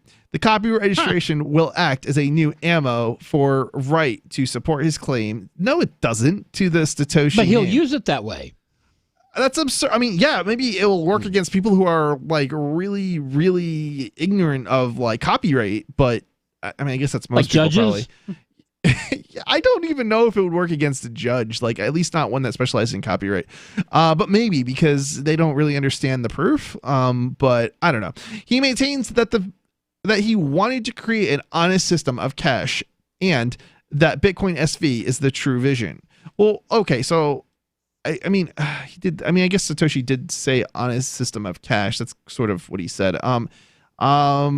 Okay. In order to clear up some areas around my history as the creator of Bitcoin for people, I need to point out a few fallacies. Firstly, there is the fallacy that Satoshi acted in a particular way. The reality is that I interacted with people who held views that differed from mine. Whoa, wait a minute. No, keep going. He's made some very clear statements in the proof he's not Satoshi is just ahead. In creating Bitcoin, I sought to create an honest and legally enforceable cash system. Whoa, hold on. No, that's not what Satoshi said at all. Legally, no, that contradicts what he said, right? Didn't he say he wants to remove the power of government? Yes. Yeah, Can you repeat the part though about interacting with people whose beliefs differed from his own? The reality is that as Satoshi, I interacted with people who held views that differed from mine. Is exactly what it was quoted. In creating Bitcoin, I sought to create an honest and legally enforceable cash system. Yeah, this is the call to freedom. Stay tuned for Free Talk Live next. We have some good news. The indictments against Ross Ulbricht in the District of Maryland were dismissed with prejudice, meaning they can never be refiled. This is especially good because those indictments contain the only charge ever made that Ross engaged in murder for hire. This was a serious allegation that Ross Ulbricht denies. It was never prosecuted or ruled on by a jury, but was trumpeted by the federal government and the media as if it were proven fact. The Maryland court held these indictments for almost 5 years, poisoning Ross's case and leaving him under a cloud of unproven allegations. As explained in Ross's appeal to the Supreme Court, the fact that the judge used these allegations to give Ross a draconian sentence of double life without parole violated his Sixth Amendment right to a jury trial. Judges are required to issue sentences based on convictions decided by a jury, not unproven allegations never even charged at trial. Although this is a positive development, the dropped indictment will not set Ross free. Now, a presidential pardon is Ross's only hope of freedom. Sign the petition at freeross.org. freeross.org.